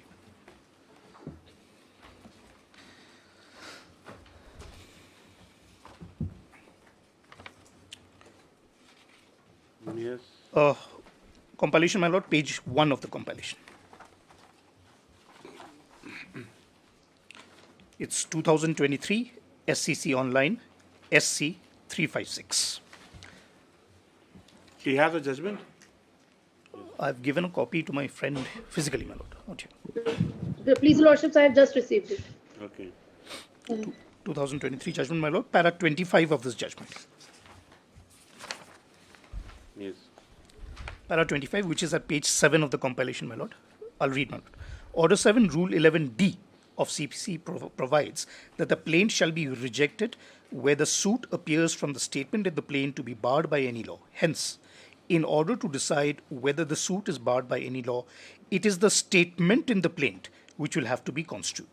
The court, while deciding such an application, must have due regard only to the statements in the plaint. Whether the suit is barred by any law must be determined from the statements in the plaint, and it is not open to decide the issue on the basis of any other material, including the written statement in the case. I'll stop, my lord. So the position of law, my lord, is clear from the statute itself and confirmed by the Honorable Supreme Court in this judgment, that while examining an issue under Order 7, Rule 11D, it is the statement in the plaint which is germane, which is the basis of the entire matter. In this present matter, in the context of the challenge that has been raised, a lot of material, etc., has been referred to. A stamped reporter's report is being asked for, etc. But there is not a single reference made that this is the statement in the plaint which shows very clearly that the plaint is barred under law. So that, my lord, would be one more reason, one more ground affecting the maintainability of this petition. The second requirement, which I had just pointed out under Order 7, Rule 11D, first being that there has to be a statement in the plaint. Second requirement is the statement in the plaint should show that there is a bar under law. Now, the bar under law, Lordship will have to kindly see what sort of bar is being spoken of under Order 7, Rule 11D. It cannot be, in my submission, and I will substantiate this, it cannot be any and all kinds of bar. The statement in the plaint to be barred by any law, this word, my lord, barred, has to be read, I submit, in the context along with Section 9 of the CPC. If Lordship allows me to take Lordship to Section 9, just to understand what is this bar, what sort of bar should it be? Section 9? 9, my lord, the jurisdiction of civil courts. Yes, 1 second.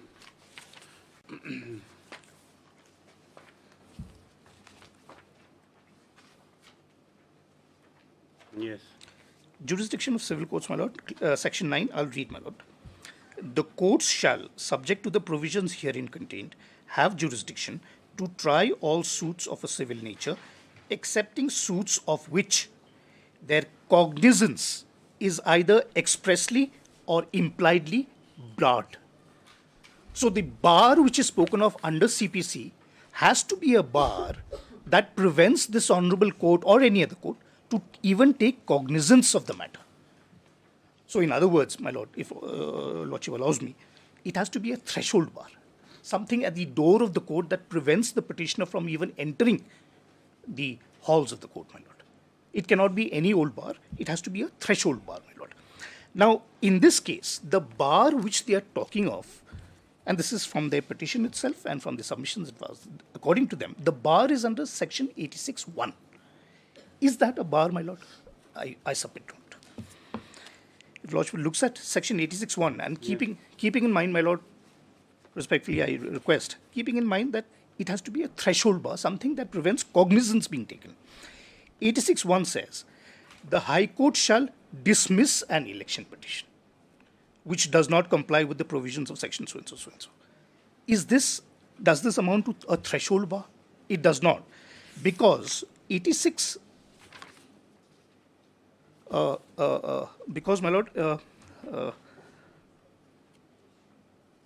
there is no threshold bar for the reason that cognizance has already been taken. If Lordship looks at 86 subsection 4, my lord.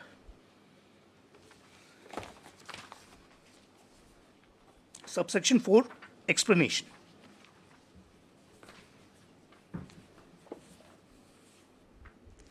Yes. Subsection 4, I'll read the explanation. For the purpose of this subsection and of section 97, the trial of a petition shall be deemed to commence on the date fixed. So you say once they appeared, the threshold's over. Yes, madam. Cognizance has been. Even cognizance. How would you say cognizance? Notice? Notice, my lord. Lordship has ordered for issuance of notice. In other words, respectfully, my lord, Lordship has taken cognizance. And that is as in terms of the High Court rules also. The scheme of the High Court rules. If Lordship allows... yes, we'll examine that. It's very interesting. Yes, ma'am. It's another dimension. Yes, ma'am. Yes. If Lordship looks at the rules. Yes. Now, the rule number 1, Lordship has seen, it presents the, it contains the procedure to be adopted, rule number 1, and it contains the requirements of the petition, etc. I'll just quickly go to note 2 in rule number 1. Any petition presented before... Any petition which is presented out of time and without any of the above mentioned requisites. So there are certain requirements. Any petition beyond time or not complying with the requirements duly satisfied shall forthwith be returned by the stamped reporter for refiling. Rule 2. As soon as possible, the petition or petitions which is or are in time and in form, that means they comply with the requisites, shall be laid before the judge or judges assigned by the Honorable Chief Justice from time to time for trial of election petitions under subsection 2 of section so-and-so of the RP Act for registration and other orders, so that such petitions can be tried as expeditiously as possible. Rule 3. As soon as the petition is registered, the notices in the prescribed form shall at once issue on the respondent or respondents by registered post with acknowledgement due. All that has happened, my lord. Lordship has allowed, has ordered, the registry has put up. You say the whistle has been blown. Cognizance has been taken, my lord. Cognizance has been taken. Anyway, that we'll examine. Very good. So if cognizance has been taken, it is too late in the day, I respectfully point out. It is too late in the day to say that there is a threshold bar. It has to be a bar under Order 7 Rule 11D. It has to be a threshold bar, something that prevents me. Under the RP Act, threshold bar will be like civil court decisions bar. No. So, yes, my lord. With specific reference to election petitions, I would say, my lord, a threshold bar would be something like Section 81, my lord. Not Section Section 81(1), that is. Section 81. I'll explain that. Section 81(1) says an election petition, it can be presented either by candidate or by elector, one of the electors in that election. I am an elector in Meghalaya. Elections take place in Maharashtra. I file a petition challenging those elections. My petition will not even be registered because there is a threshold bar. So something like this, the requirement of 81(1), that would amount to a threshold bar. Here, 86(1) is not a threshold bar.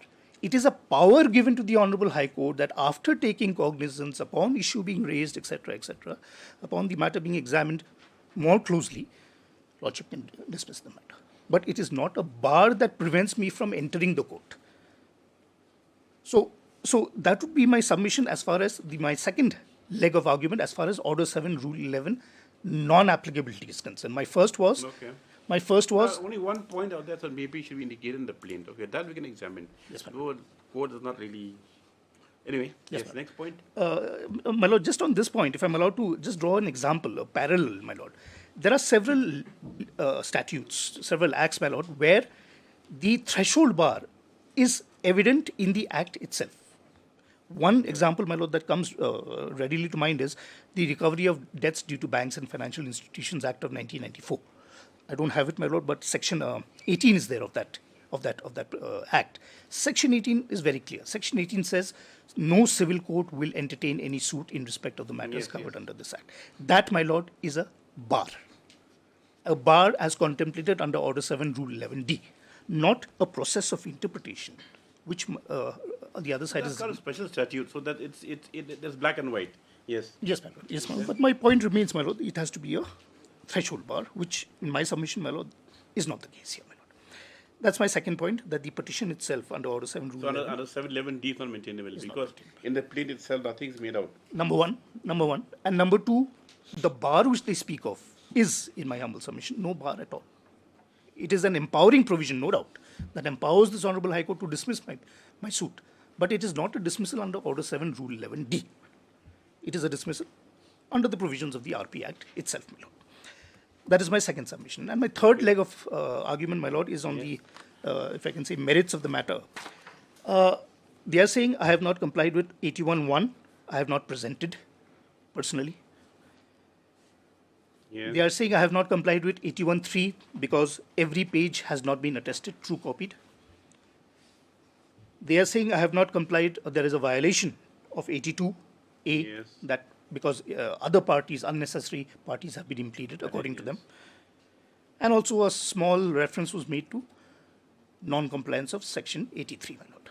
I'll address these very, very quickly, my lord. Yes. Okay, and presentation first. Yes, my lord. But before I address these 3 points, office note dated 21st March 2023 may kindly be looked at. Office note Dated 21st. from the other sheet. Yes, my lord. The office note dated 21st March 2023. The date of filing of this petition, my lord. 21st March. Yes, my lord.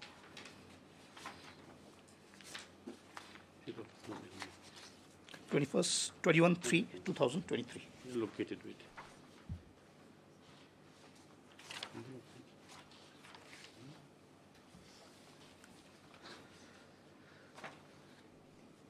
Check slip.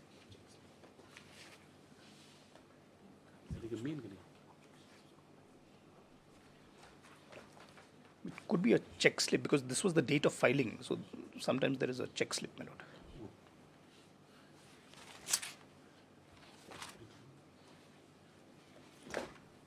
Yes.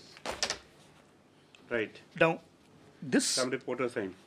No, my lord. I'm on a slightly different aspect. Yes. I don't have the office slip, but it says at one point, my lord, objections have been complied with. Where does it say? I'm not armed with that office note. But Filed within the limitation, coordination petition, date information for Kalat.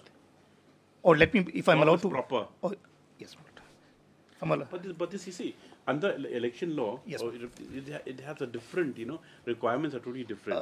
True, so my even a registry is to be alive to the, that is not a ordinary petition being presented. True, my lord. And so the manner of presentation, that's why True, when my these cases were taken up, I had already, cautioned the lawyers that look, like even if you seek an adjournment, should come by way, because it's like a suit, Yes, like a ma'am. trial. So Yes, even in the accepting of the petition also, Yes, it has to be in the proper form as prescribed. True, my lord. It cannot be, it's Why... not a general petition. True, my lord. Why I'm taking up lordship's time on this issue is because the Supreme Court also has touched upon the stamp reporter's report, and it has come to the conclusion, Supreme Court, that this sort of a report given by the registry of the court is conclusive evidence or it can lead to a presumption of compliance. Okay, presumption of compliance. Okay. So if I'm allowed to place Yes, draw yes. lordship's attention to page 26 of this compilation, my lord. Presumption of compliance. Yes, there is a presumption of compliance On a in check view slip. of this check slip of 21st March 2023. Page 26, my lord, of the... One second.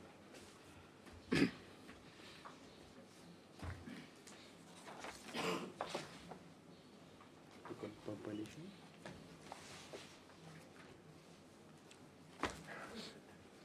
Yes. Page 26, my lord.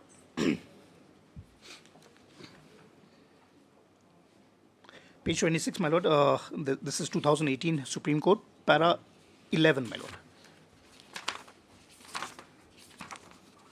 3 judges. 3 judges. This is from... This backdrop. yes, my lord. I'll read, my lord. In this backdrop, While rejecting the objection taken by the appellant, the High Court opined that since the appellant had come to the court with an assertion that the office objections remained to be cleared before the limitation period, he should have expressly stated as to which objection remained to be cleared and the source of his information.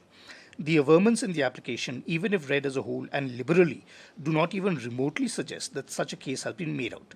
The High Court, therefore, relying on the exposition of this court in so-and-so versus so-and-so, opined that the scrutiny of election petition is one of the administrative functions to be performed by the office of the High Court, and such an official act would draw a presumption of all necessary steps having been duly taken by the office, and being satisfied in that behalf, the matter was placed by the office before the court for appropriate orders under rule so-and-so.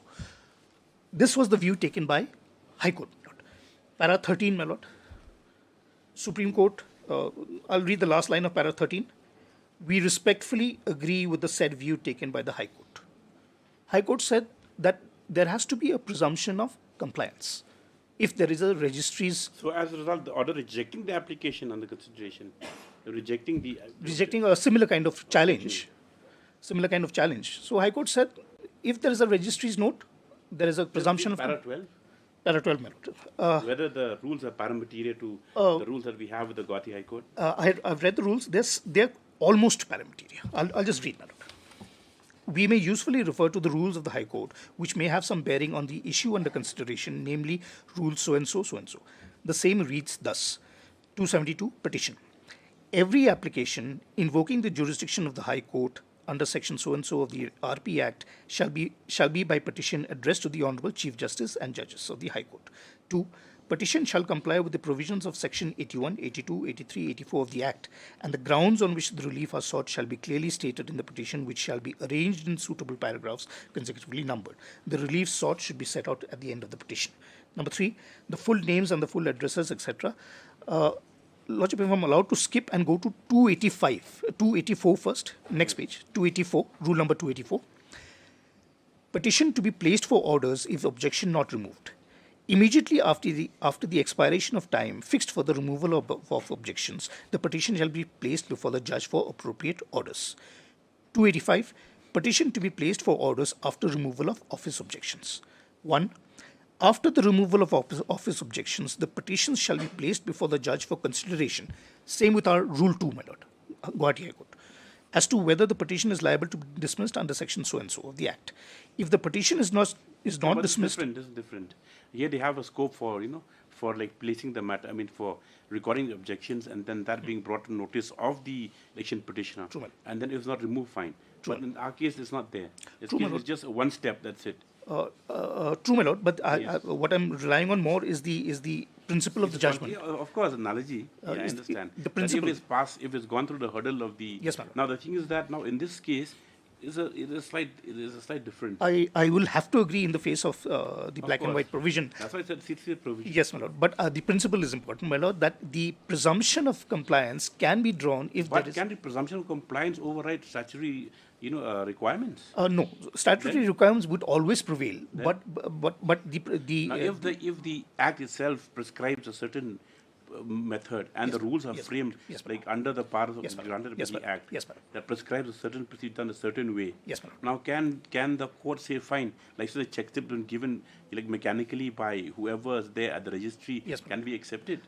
Is the court is bound by that? Are we don't have the power to re-examine whether it's been presented in the proper way? Yes, my lord, if I'm allowed to again take a minute just to draw an analogy with the Companies Act, my lord. Under the Companies Act, lordship is aware that when a company is to be incorporated, various procedures, requirements are there. MOA has to be drafted, articles have to be drafted, etc. Once all those requirements are met, then the certificate of incorporation is issued by the ROC, my lord.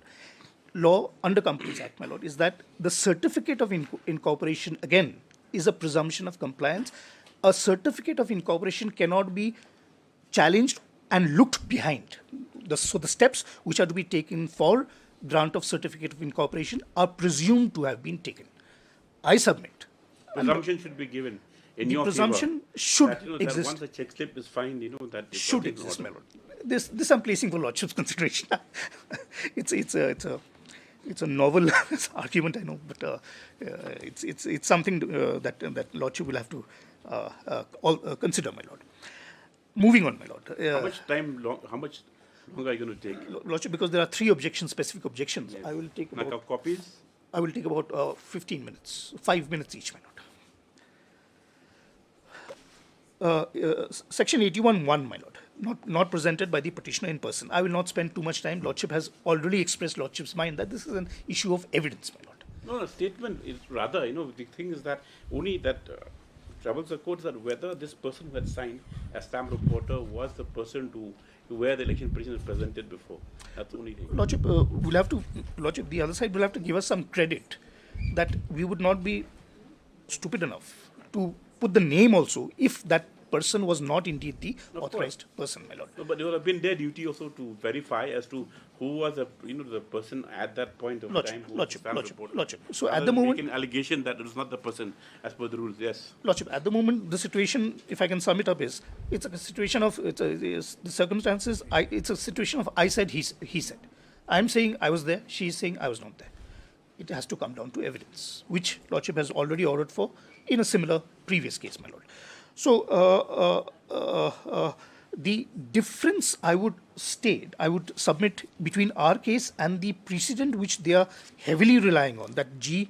Sivarama case, if Lordship looks at their application which contains the judgment that yes. G.V. Sri Rama Reddy case, this is, I would say, the entirety of their case, G.V. Sri Rama. But G.V. Sri Rama differs from our case in a very, very material respect. Yeah. Para 4 of this judgment. Para 4 of this judgment, my Lord. Somewhere in the middle, just to save time, my Lord, the registry of the High Court put up an office objection. So there was an objection from the registry in this case. Yes. Para 25, my Lord.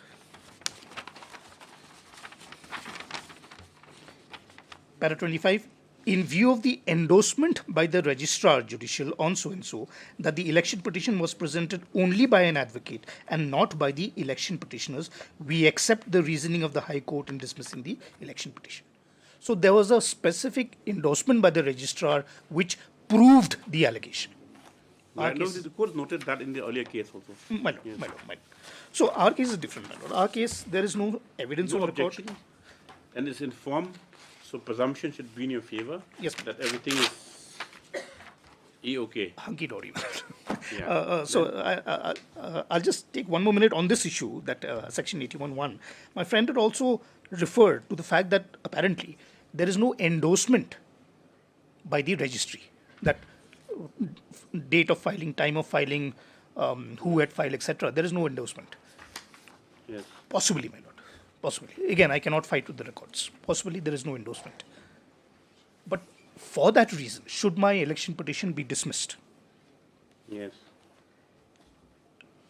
In support of our contention that my petition should be dismissed, my friend had referred to the 2003 Supreme Court judgment. Yes. Now, para 14, a lot of paras were read out, but in my respectful view, only para 14 is slightly relevant, my Lord. Yes. But para 14 also, what does it say, my Lord?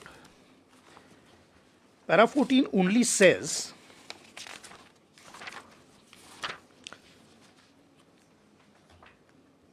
that the date and time of presentation and the name of the person who presented with such other particulars, etc., are to be endorsed truly and mechanically on the document presented. It is a ministerial function simpliciter.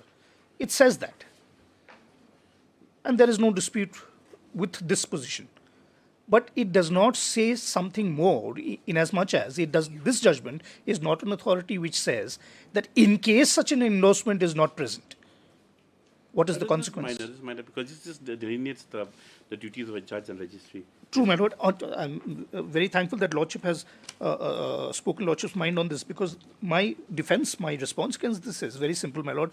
I cannot be made to suffer for the inaction or the actions of the registry, and dare I say it, this honourable court also. The legal principle is there, my Lord. difficult to pronounce, actus curiae neminem gravabit. Acts of court cannot harm, cannot injure a person, my lord. Page 77 of this compilation.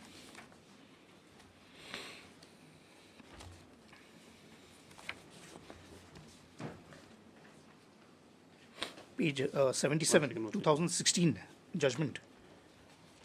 Page 77 of the compilation.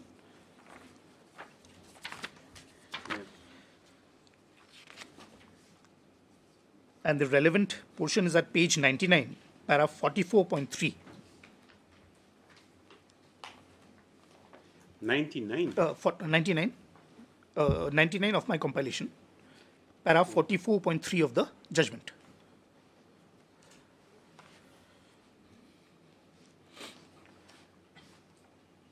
I'll read, my lord. The failure of the registrar to comply with the requirement of Sub-Rule 4 is sought to be explained by the High Court by saying that such a lapse occurred probably because nobody pointed out to the registrar regarding the existence of affidavit at page so-and-so. We are of the opinion that such a conclusion is not tenable. Rule 6.4 casts a mandatory duty on the registrar to sign on each page of the election petition and also the affidavit filed along with the election petition. Such a mandatory duty must be performed irrespective of the fact whether somebody points out to the registrar or not regarding the existence of the affidavit. So registrar did not do something which he was required to do. Next paragraph. If the existence of the second affidavit at page so-and-so of the election petitioner is not in dispute, but the question is whether the non-compliance with the rule by the registrar is fatal to the election petition, perhaps the answer would be that it is not, because it is the settled proposition of law that the act or omission of the court shall not harm any party. So, again, I cannot, as I said, I cannot fight with the record. If there is no endorsement, there is no endorsement. Yeah. But that cannot be fatal for my case. I cannot be injured for the omission of the registry, my lord. That was the first response to 81.1, the fact that the allegation that I was not there in person. Second allegation is, or second copies? Copy, my lord, true copy. So if I've understood the contention correctly, every page has not been attested as true copy. The words true copy have not been written, firstly. And secondly, according to them, there is a mismatch or a variance between Honorable Court's copy and the copy that has been supplied to them. Lordship, there is a constitutional bench judgment which has addressed both these arguments. So, with regard to 81, yes, my lord, 81.3. Which page? Of page 41, my lord. Page 41. 41. So, because it's a constitutional bench judgment, because, in my very humble view, it sort of settles the matter for all time to come, I'll spend a few minutes on this, my lord. Page 41, 1999 judgment, para 33 onwards, my lord. Substantial defect or curable defect? Substantial compliance, my lord. Amongst other things, my lord. Para 33. That is at page 58 of the compilation. Yes.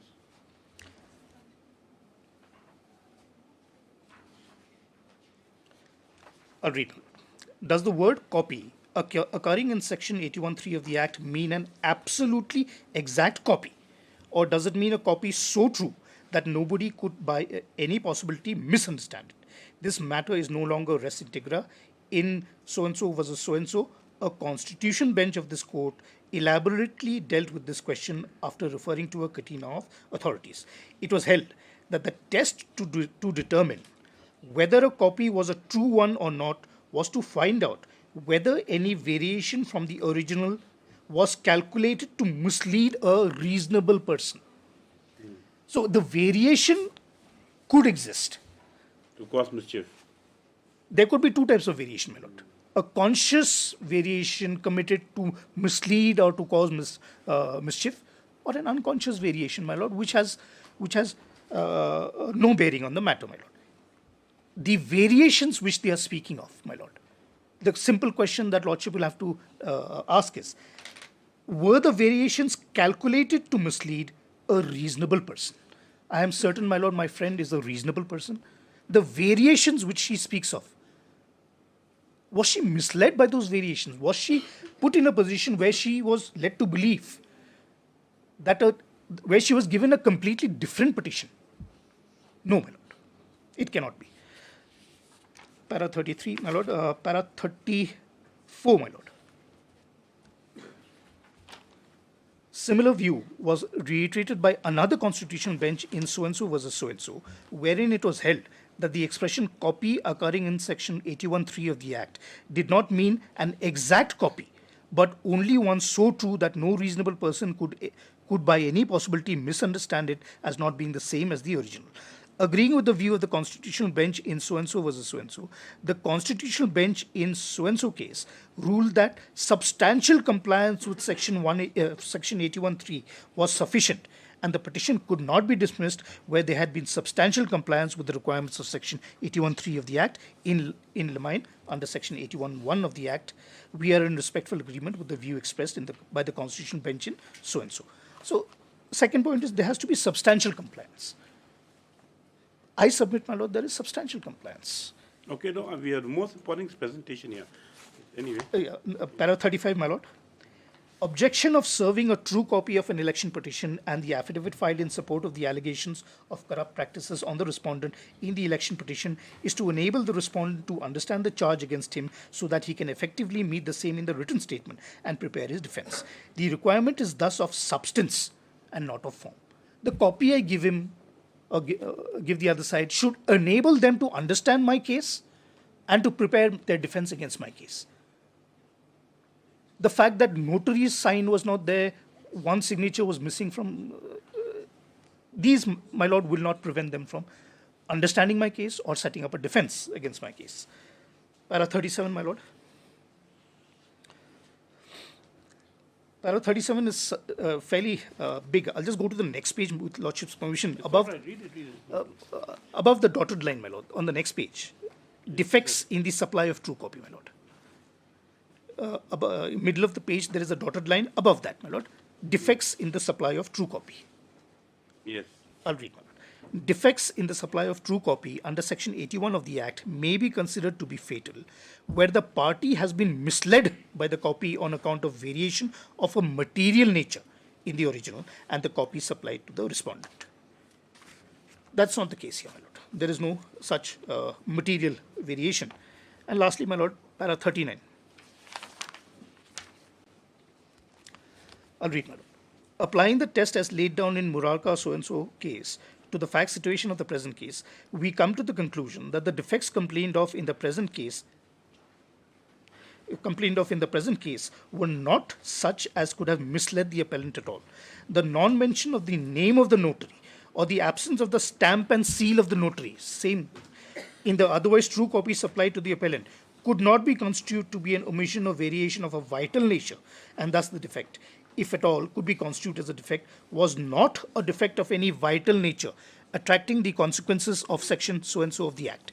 Under the circumstances, it must be held that there was no failure on the part of the election petitioner to comply with the last part of subsection 3 of section 81 of the Act, and under the circumstances, section 86(1) of the Act was not attracted and the election petition could not have been dismissed by reason of the alleged failure to comply with the provisions of section 81 of the Act. In this connection, it is also relevant to note that the appellant, this is important, my lord, appellant, neither in the memo of objections nor in the written objections or in CMP number so-and-so has alleged that he has been misled by the absence of the name, rubber stamp and seal of the notary on the copy of the affidavit supplied to him, or that he has been prejudiced to formulate his defense. Same is our case. In the objection which has been filed, there is no ground taken that the copy I have been supplied has misled me or prevented me from setting up an effective defense, my lord. And the matter, my lord, has been very, very adequately covered by the Honorable Jharkhand High Court. If Lordship allows me to refer very quickly to one para, exact same objection was taken, that the true copy, the words true copy were not inserted. Page 4 of this judgment, my lord. Page 4 of this judgment. Unfortunately, there are no para numbers.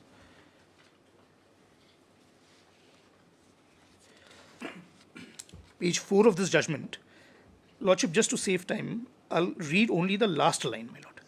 The petitioner had not, however, no, each of the copies bore the signature. The second last line, my lord. Yes. I'll read.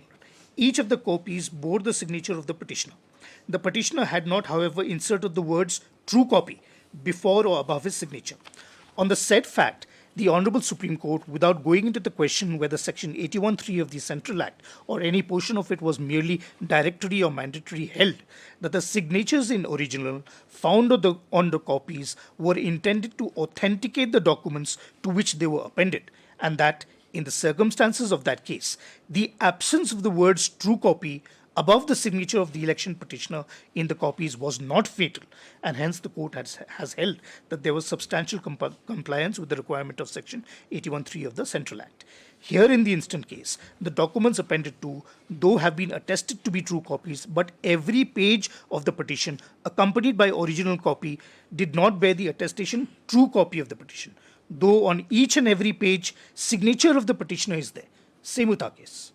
Since the signature of the petitioner is there on each and every page of the copy of the election petition, it, in terms of the ratio laid down by the Honourable Supreme Court in the case referred to above, can easily be said that the signatures were put in intending the petition to be a true copy of the original, and thereby the aforesaid defects can never be said to be fatal. I have signed every page which I have given to her. I cannot fight with the records. The words true copy were not there, but that is not fatal. Yes. That was the Substance and not form. Substance and not form. So Substantial complaint and being misled.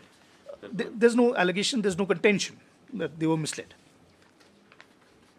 So your next is Murarka Radhe also. Yes. Also. Okay. Which judgment? Okay. The Jharkhand.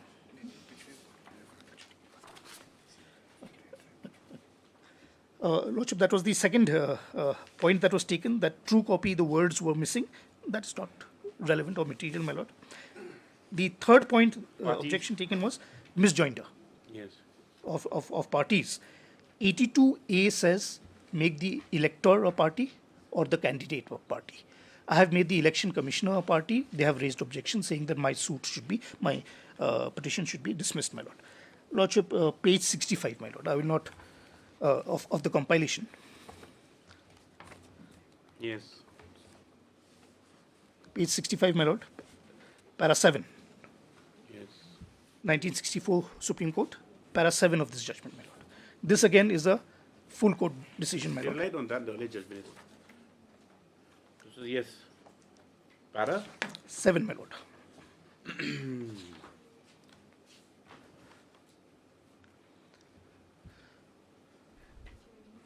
Lordship, I'm afraid I'm taking too much of Lordship's time. Just to sum up this part, my lord. Yes. Order 1, Rule 9 of the CPC. Very interesting, it's have been opened up. I mean, with regard to especially the checklist. Anyway. Yes. Order 1, Rule 9 CPC, my lord, says that any circumstance of joinder or non-joinder of parties is not fatal to the suit. That provision is there. I need not read it, my lord. In that context, para 7, my lord, of this judgment. Yes. The foundation of the argument is that there has been a non-compliance with the provision of Section 82. If that foundation is absent, then the whole argument disappears. Now it is admitted that Ballu or Balji was not a contesting candidate within the meaning of Section 82 because his nomination paper had been rejected. The admitted position further is that all the contesting candidates were joined to the petition as required by Section 82. Therefore, what happened was this. All the parties whom it was necessary to join under the provisions of Section 82 were joined as respondents to the petition. But Ballu or Balji was joined in excess of the requirements of Section 82. Same with our case. Whoever we were required to join, we have joined. But in addition, we have joined somebody else also. The question before us is, does this amount to non-compliance with or contravention of the provision of Section 82? Learned counsel for the appellant wishes us to read Section 82 as though it said that the persons named therein and no others shall be joined as respondents to the petition. He wants us to add the words and no others in the section. we find no warrant for such a reading of Section 82. We agree with the High Court that if all the necessary parties have been joined to the election petition, the circumstance that the person who is not a necessary party has also been impleaded does not amount to a breach of the provisions of Section 82, and no question of dismissing the petition under subsection 3 of Section 90 arises. So, who I am required to join, I have joined, no dispute. In addition, I had joined somebody else, the election commissioner. As long as there is compliance with, in terms of who I should have joined, that is enough. Beyond that, I join extra persons, that is of no consequence. It does not affect the maintainability of my suit. And in any event, my lord, as admitted by the other side, those parties have been struck off. So on the date Lordship adjudicates and passes an order on this issue, there is no other extra party. The last small contention that was taken is about Section 83, the contents of the petition. My lord, I submit that that is more on the merits of the matter, my lord. That is not a bar under law as such. That is more on the merits of the matter. That will have to be adjudicated at some point if the matter proceeds, and the matter should proceed, my lord. There is no ground in my submission, in my respectful submission, no ground has been made up for rejecting my plaint. Order 7, the miscase itself is not maintainable. Only the first hurdle regarding stamp reporter. Yes. Other things we have to examine the check slip also. Yes, my lord. But more than that, my lord, the threshold submissions, my lord, the miscase itself is not maintainable because Lordship's permission was not taken. And that would take consideration, of course. Yes, ma'am. Yes, you want to make a reply? Your Lordships, yes, I will be. I'm seeking time to for the rejoinder submissions, Your Lordships. Tomorrow? Your Lordships, if next week it would be possible. Okay, after 1 week for reply, yes. This was Please, already hearing after 1 week. Obliged. Deeply obliged, Your Lordship.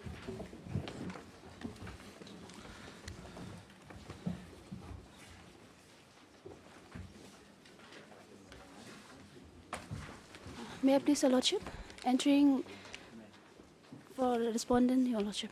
Are you appearing this matter? Yes, Your Lordship. You want to enter appearance? Yes, Your Lordship. Yes, what is your name? N. Sangma, Your Lordship. N. Sangma. N. Sangma submits that she is under instructions to appear in this matter along with El Panjom and N. Singkon. Yes, Lordship. Have you filed wakalat? No, Your Lordship, we haven't received the copies yet, Your Lordship. Give them copies. I'll give a copy.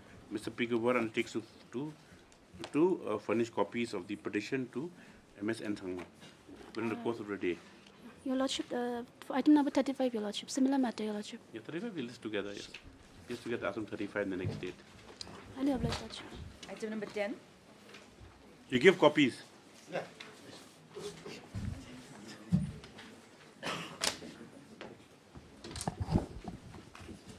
Please, Lordship, I'm praying for a further week's time to file my affidavit. It's a contempt matter. Last time the officer had personally come.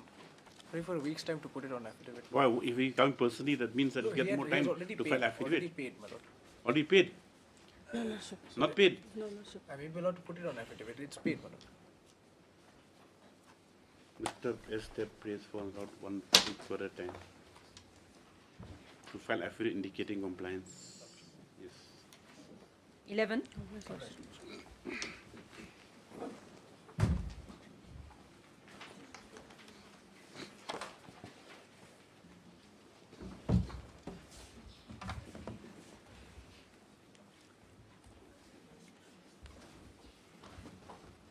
Instructions by whom?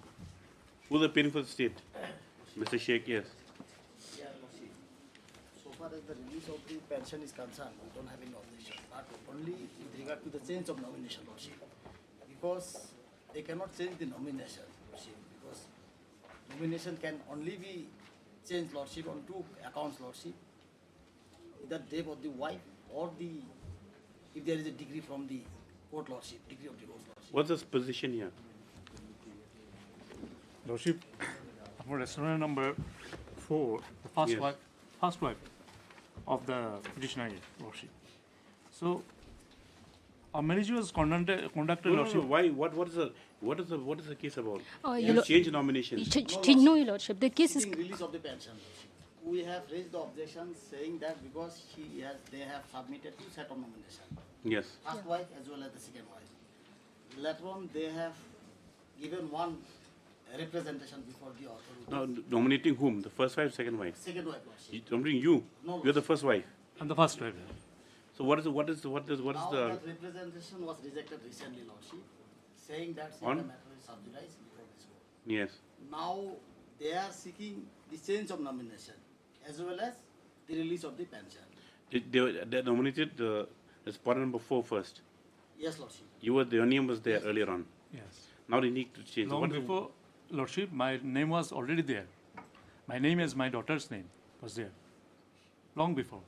My marriage was conducted in the year of 1990, Lordship. And the respondent, petitioner has conducted marriage. Newly, he conducted marriage without taking any divorce, Lordship. This is my issue, Your Lordship. If No divorce. That's no, correct. Without taking any divorce. Lordship,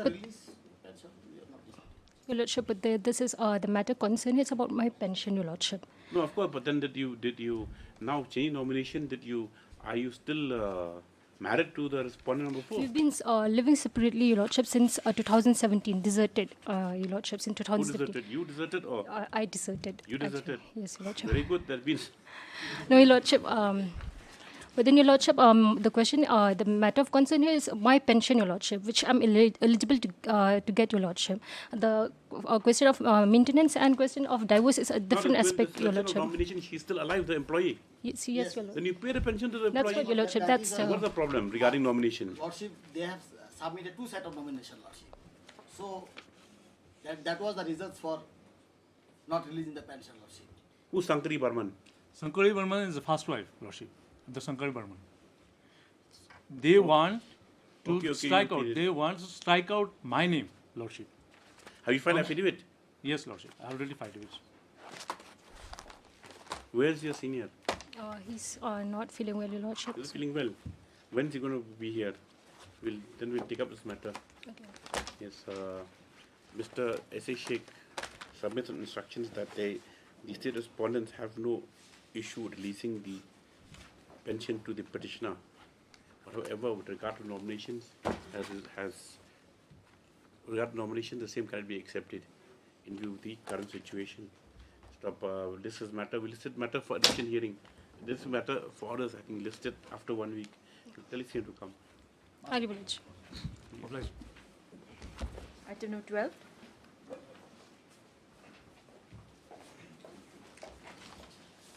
May it please your Lordship. We are filing the affidavit in the course of the day, my Lord. Very good. And a copy has already been served, Lordship. Then you should have submitted that actually file across the day.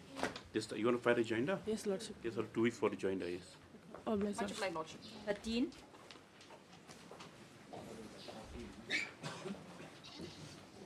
May it please, Lord.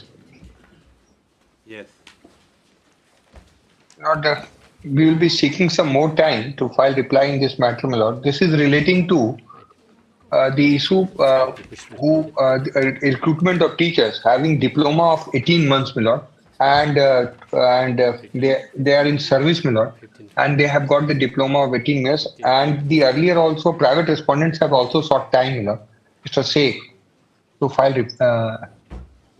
So therefore, I will be seeking some time, my Lord, to file affidavit in this matter. 2 weeks' time as brave respondents. My Lord, and my Lord, I may pray one, my Lord. Service notice has been returned with regard to my Lord, respondent number 15 to my Lord 19 because of the error in the address. My party has ascertained the address, my Lord. So if Lord should allow us to take a fresh step. Permitted to take fresh steps on yes. the 15 to 19. List after 3 weeks. Right. Okay. 14. Over 3 weeks, please for 3 weeks.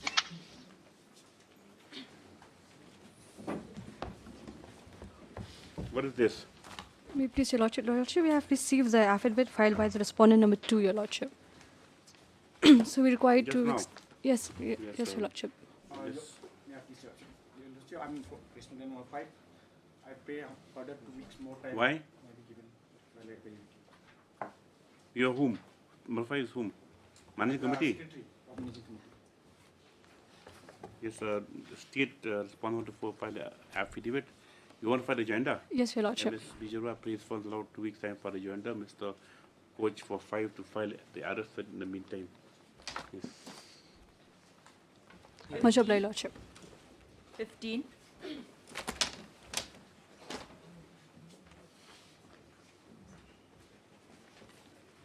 May it please Your Lordship.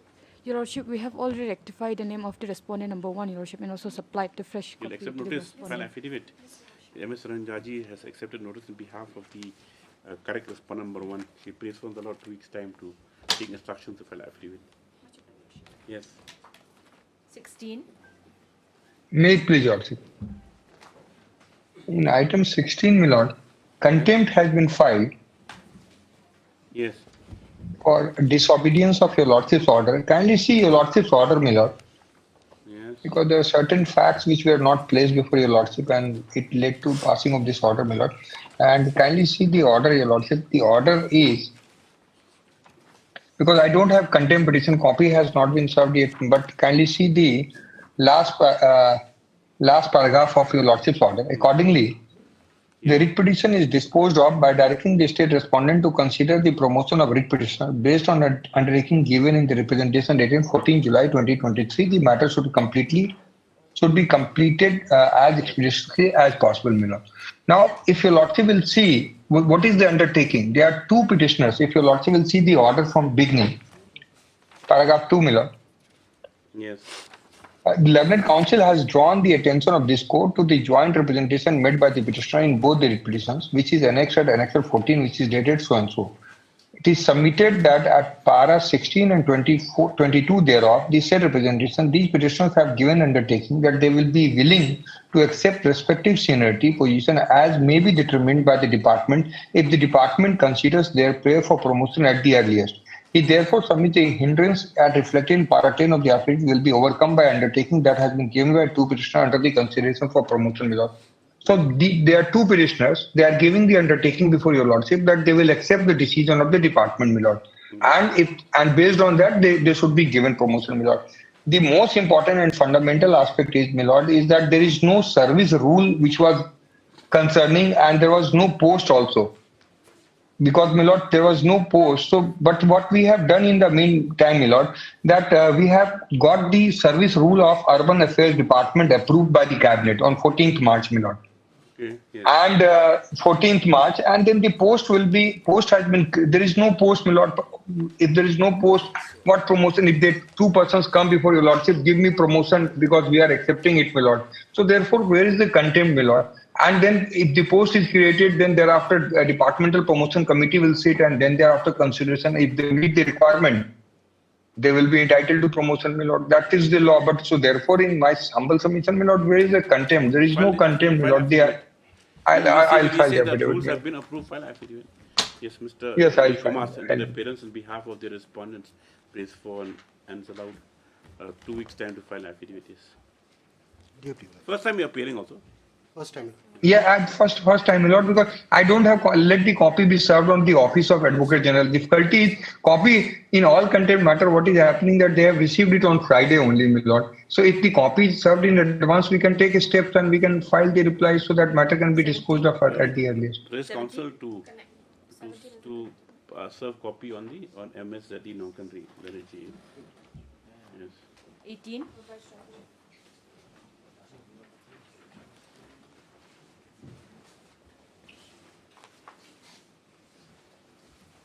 Also, I'm praying for 2 days time. What affidavit you filed? We have already filed the. What are the irregularities?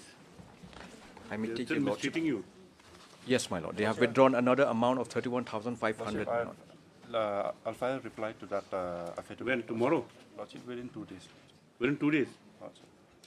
2 days time maybe. The affidavit, an affidavit by the petitioner. Petitioner. Has since been filed. Where's that affidavit? Savings bank account. It's my lord. Yeah. We have filed it on 5th April 2024. On Friday, 5/4/2024. And the instructions we just received to the lordship. The statement of the bank account, my lord, is at page number 8. We have received the utilization certificate, lordship. We'll file it in the form of on page number 8. Page number 8. Mr. T. Dakhar. Yes, Lord. Submits that he has just received a copy of the same. He brings us about 2 days to file a counter to the same. Rejoinder counter. We have incomplete instruction, Your Lordship. Well, let him file affidavit first, because more against the managing committee, yes. Deeply obliged. In the other matter, my Lord, we are supposed to file a show cause. Item number 19. We are supposed to file a show cause and a rejoinder to the affidavit filers. We will file in the course of the day, my Lord. Okay, yes. And the other respondents are yet to file the counter, man. Yes. Deeply obliged. Light. 20.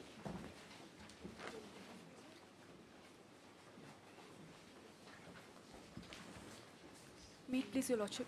Lordship, in this matter, we are awaiting instruction, Lordship, from the department. Who's for a petitioner? None appears not a petitioner. This after 3 weeks' time, prayers made for further time. Yes, Lordship. It's only this after 3 weeks for affidavits. Highly obliged, Lordship. Lordship, similarly, Lordship. Oh, you're there for Mr. Pandey? You're for the petitioner? Then can go to the court, yes. You're right. No, right, none for Mr. Pandey for the petitioner and further time as prayed. Yes. Lordship, in item 21 also, Lordship, we are praying for some more time. This is 20. Kuldeep Chand. Yes, as paid for the 2 weeks time granted to the respondents. Yes, some urgency is there. Lordship, it's a covered matter, Lordship. It's a covered matter? Yes, Your Lordship. And Then? they have taken already time? 2 weeks' time, Your Lordship. Why is it covered, you say? Lordship, your Lordship, kindly come to page 35. This is your Lordship's order only. It's a non-communication of SCR, Lordship. Where is Dr. Muzika? Lordship, he's on legs. Did you dispose of? Lordship, it can be. Do you admit that it's uncommunicated ACR? Lordship, I'll need some more time, Lordship, for the instruction. Okay. 1 week, Just after 1 week, yes. As Mr. BDEP submits that the matter is covered by judgment and dated so-and-so, part or not? 19/5/2023, WPC number 422 of 2022. 22.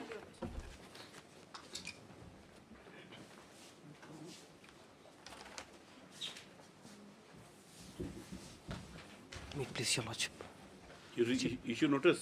Lordship, I tender my apology, Your Lordship. You take steps? Inadvertently, Your Lordship. Lordship, Why? Allah will take it in the course of the day, Your Lordship. This is too bad, really. Tender my sincere 19th of apology, Your March. Lordship.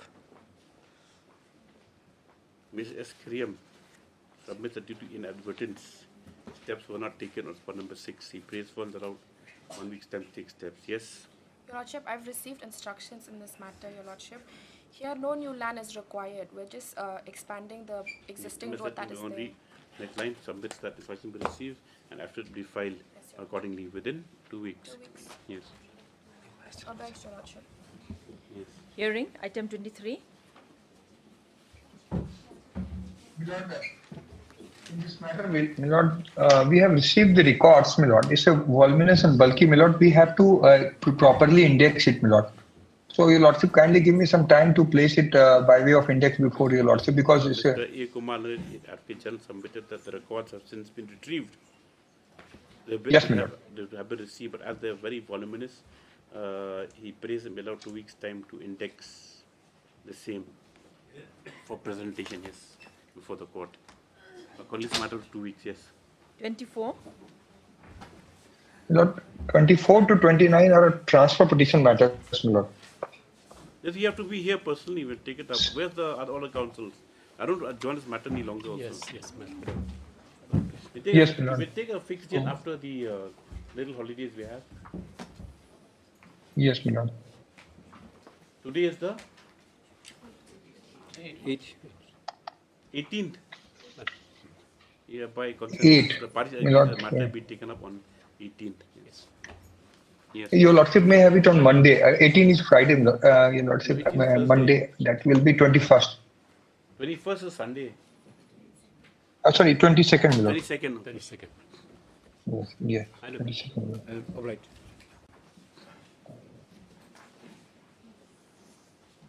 31,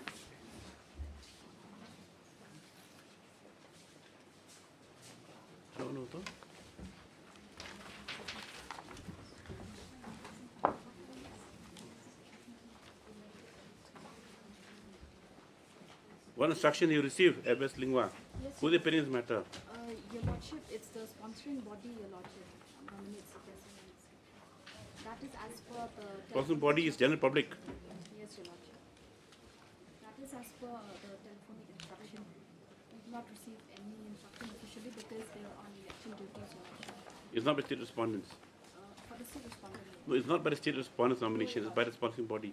Where's Dr. Mozika? Lordship, he's on legs. I may submit, Your Lordship. Your Lordship, the office of the respondent number 3, White Order dated 22nd November 2022, has issued an order issuing the guidelines for constitution of the Very school good, let's managing committee.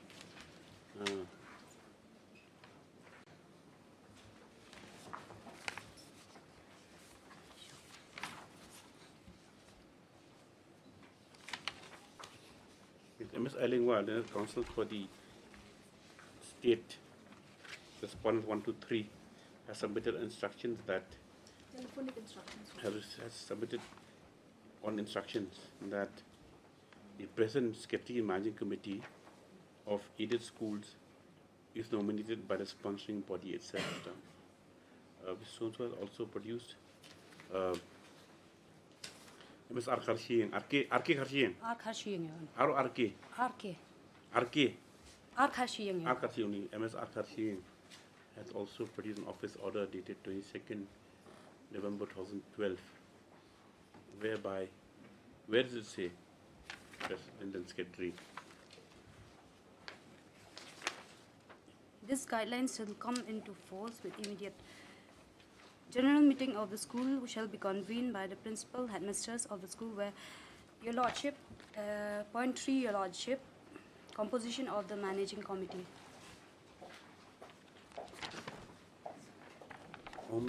Lordship.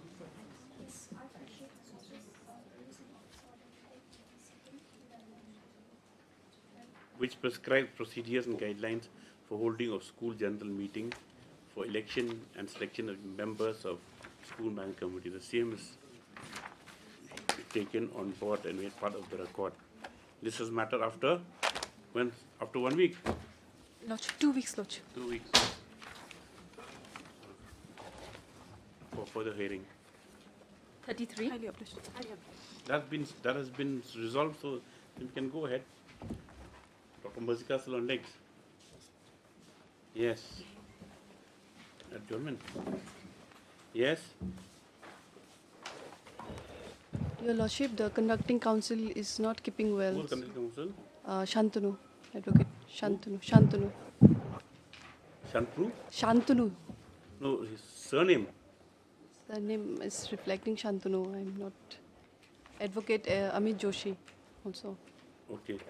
Yes, sir. Let the matter. In adjourned petition, the adjournment is allowed for the reasons stated therein. This is matter on so and so. When? Your Lordships, if I may, After one week. Yes. Item 34, it can be listed with item 34. Item 34 was mentioned in the morning. Okay, let's look at item 34. Grateful, Your After 2 Lordships. weeks. 35, Absolutely.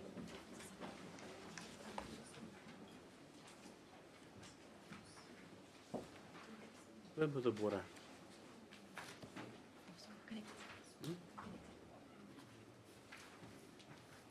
36, 36,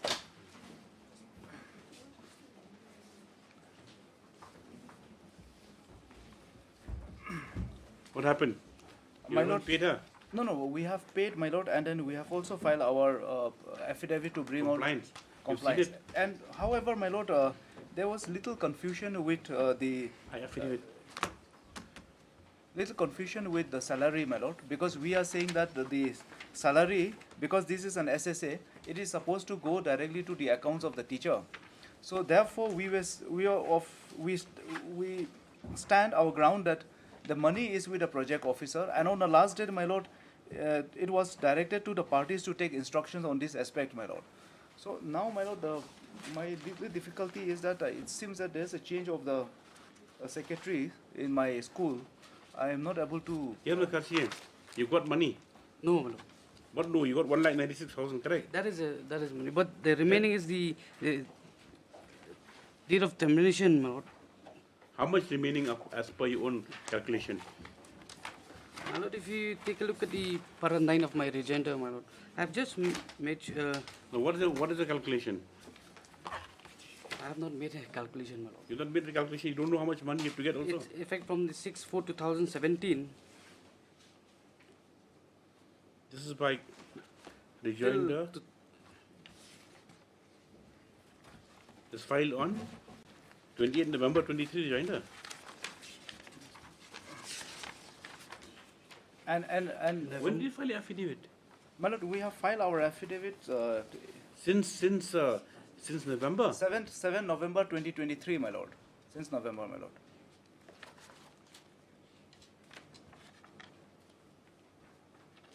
And the compliance also, my lord, is not the directions of this court. It is a direction of the inquiry officer.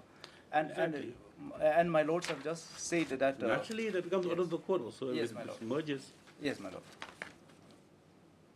Why you not pay this other salary? That means para 10 of the rejoinder. Although affidavit been filed indicating payment sum amounts in the rejoinder affidavit filed by the petitioner, it has been stated that a pending salary with effect from 6/4/2017 with the date of termination from service up to reinstatement into service on 27/6/2022 have not yet been released. Mr. Yuban, you take instructions, otherwise. My lord, because my lord, this money comes from the government. Whatever it is, it's your duty. Your school knows where the money comes from. My lord. Where it goes also. Yes, my lord. Yes. Obliged. 37.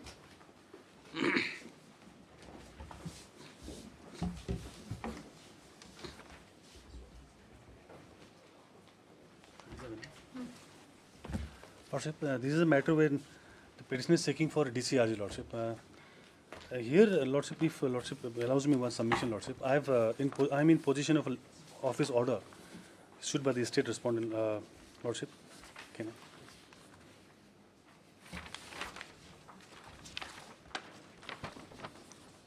Lordship, here,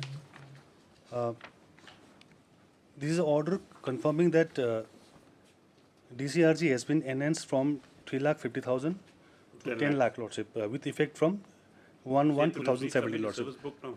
Lordship, service book still is not traceable, Lordship. So if because DCRG is paid at a flat rate, Lordship. This is the same case only. Lordship, that case, Lordship, and where he lost the service book. Lordship. Who lost it? Lordship, allegedly I have lost it, Lordship. Lordship, but my humble prayer is, Lordship, here this is not a case of pension, Lordship. It's just a DCRG and it's paid at a flat rate, Lordship, at the prevailing rate, Lordship. And during the time of the deceased teacher, Lordship, he retired in the year 2016, Lordship. See, so naturally, the thing is that, Mr. Pandey, you have to understand that even for giving a flat rate, that service book is necessary along with the payment sanction for gratuity the earlier time. Lordship. Maybe it's 3,50,000 or less than that. Lordship. So that's the thing. So give a flat rate of 10 lakhs. That's the only thing. The paperwork, the paper trail has to be there. Lordship. Lordship. How will you resolve your problem? Lordship, earlier, if court wants to give relief, you understand we are due for it, but I mean it's not the fault of the respondent, it's your fault only. Lordship. Then? Lordship had referred this matter to Lok Adalat, Lordship, on the earlier occasion, but then the petitioner was going through some chemotherapy, so she couldn't be here, Lordship. I pray that it can be referred back to Lok Adalat. Better also. Lordship. So at least you can work out with the Lordship, department itself.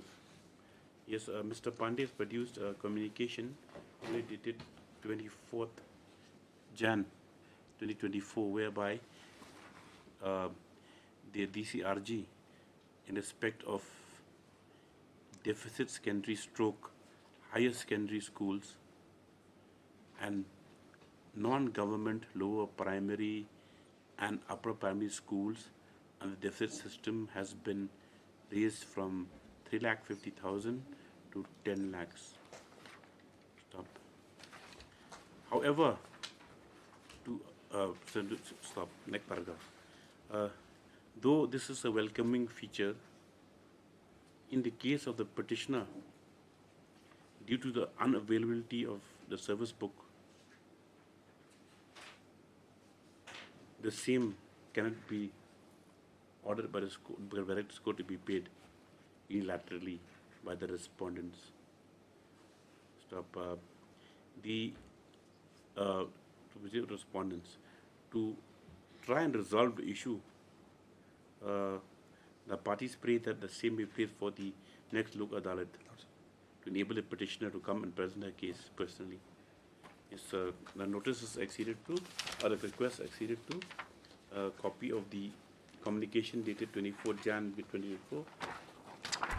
No, matter to be placed on the next Lok Adalat as and when available.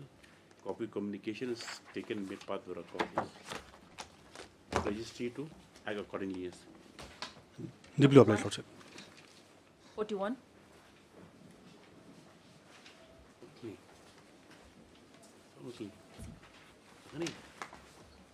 Lordship, by judgment and order dated 5/4/2024, Lordship has disposed of a similar matter. This is also same, Lordship. Here he is a GD, and there it was a cook. What cook? Assam Rifle, in Assam Rifle. No, what is the prayer here? Prayer here is same, Lordship. He had also worked for interim period on the basis of the interim order passed by on this honorable court. He had worked up to that. No idea. Yes, Mr. S.D. Upadhyay submits that this case has since been covered by judgment dated 5/4/2024, passed in WPC number 291 of 2023.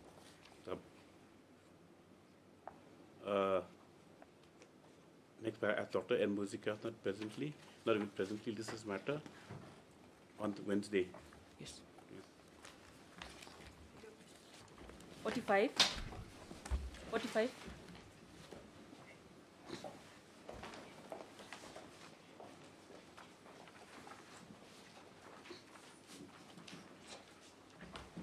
Where's the petitioner?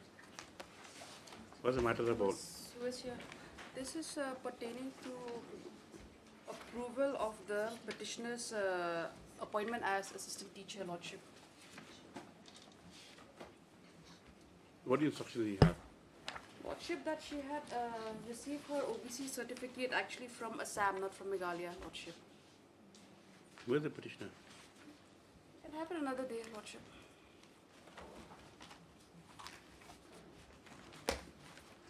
No one's present behalf of the petitioner. This is matter after 2 weeks. Yes.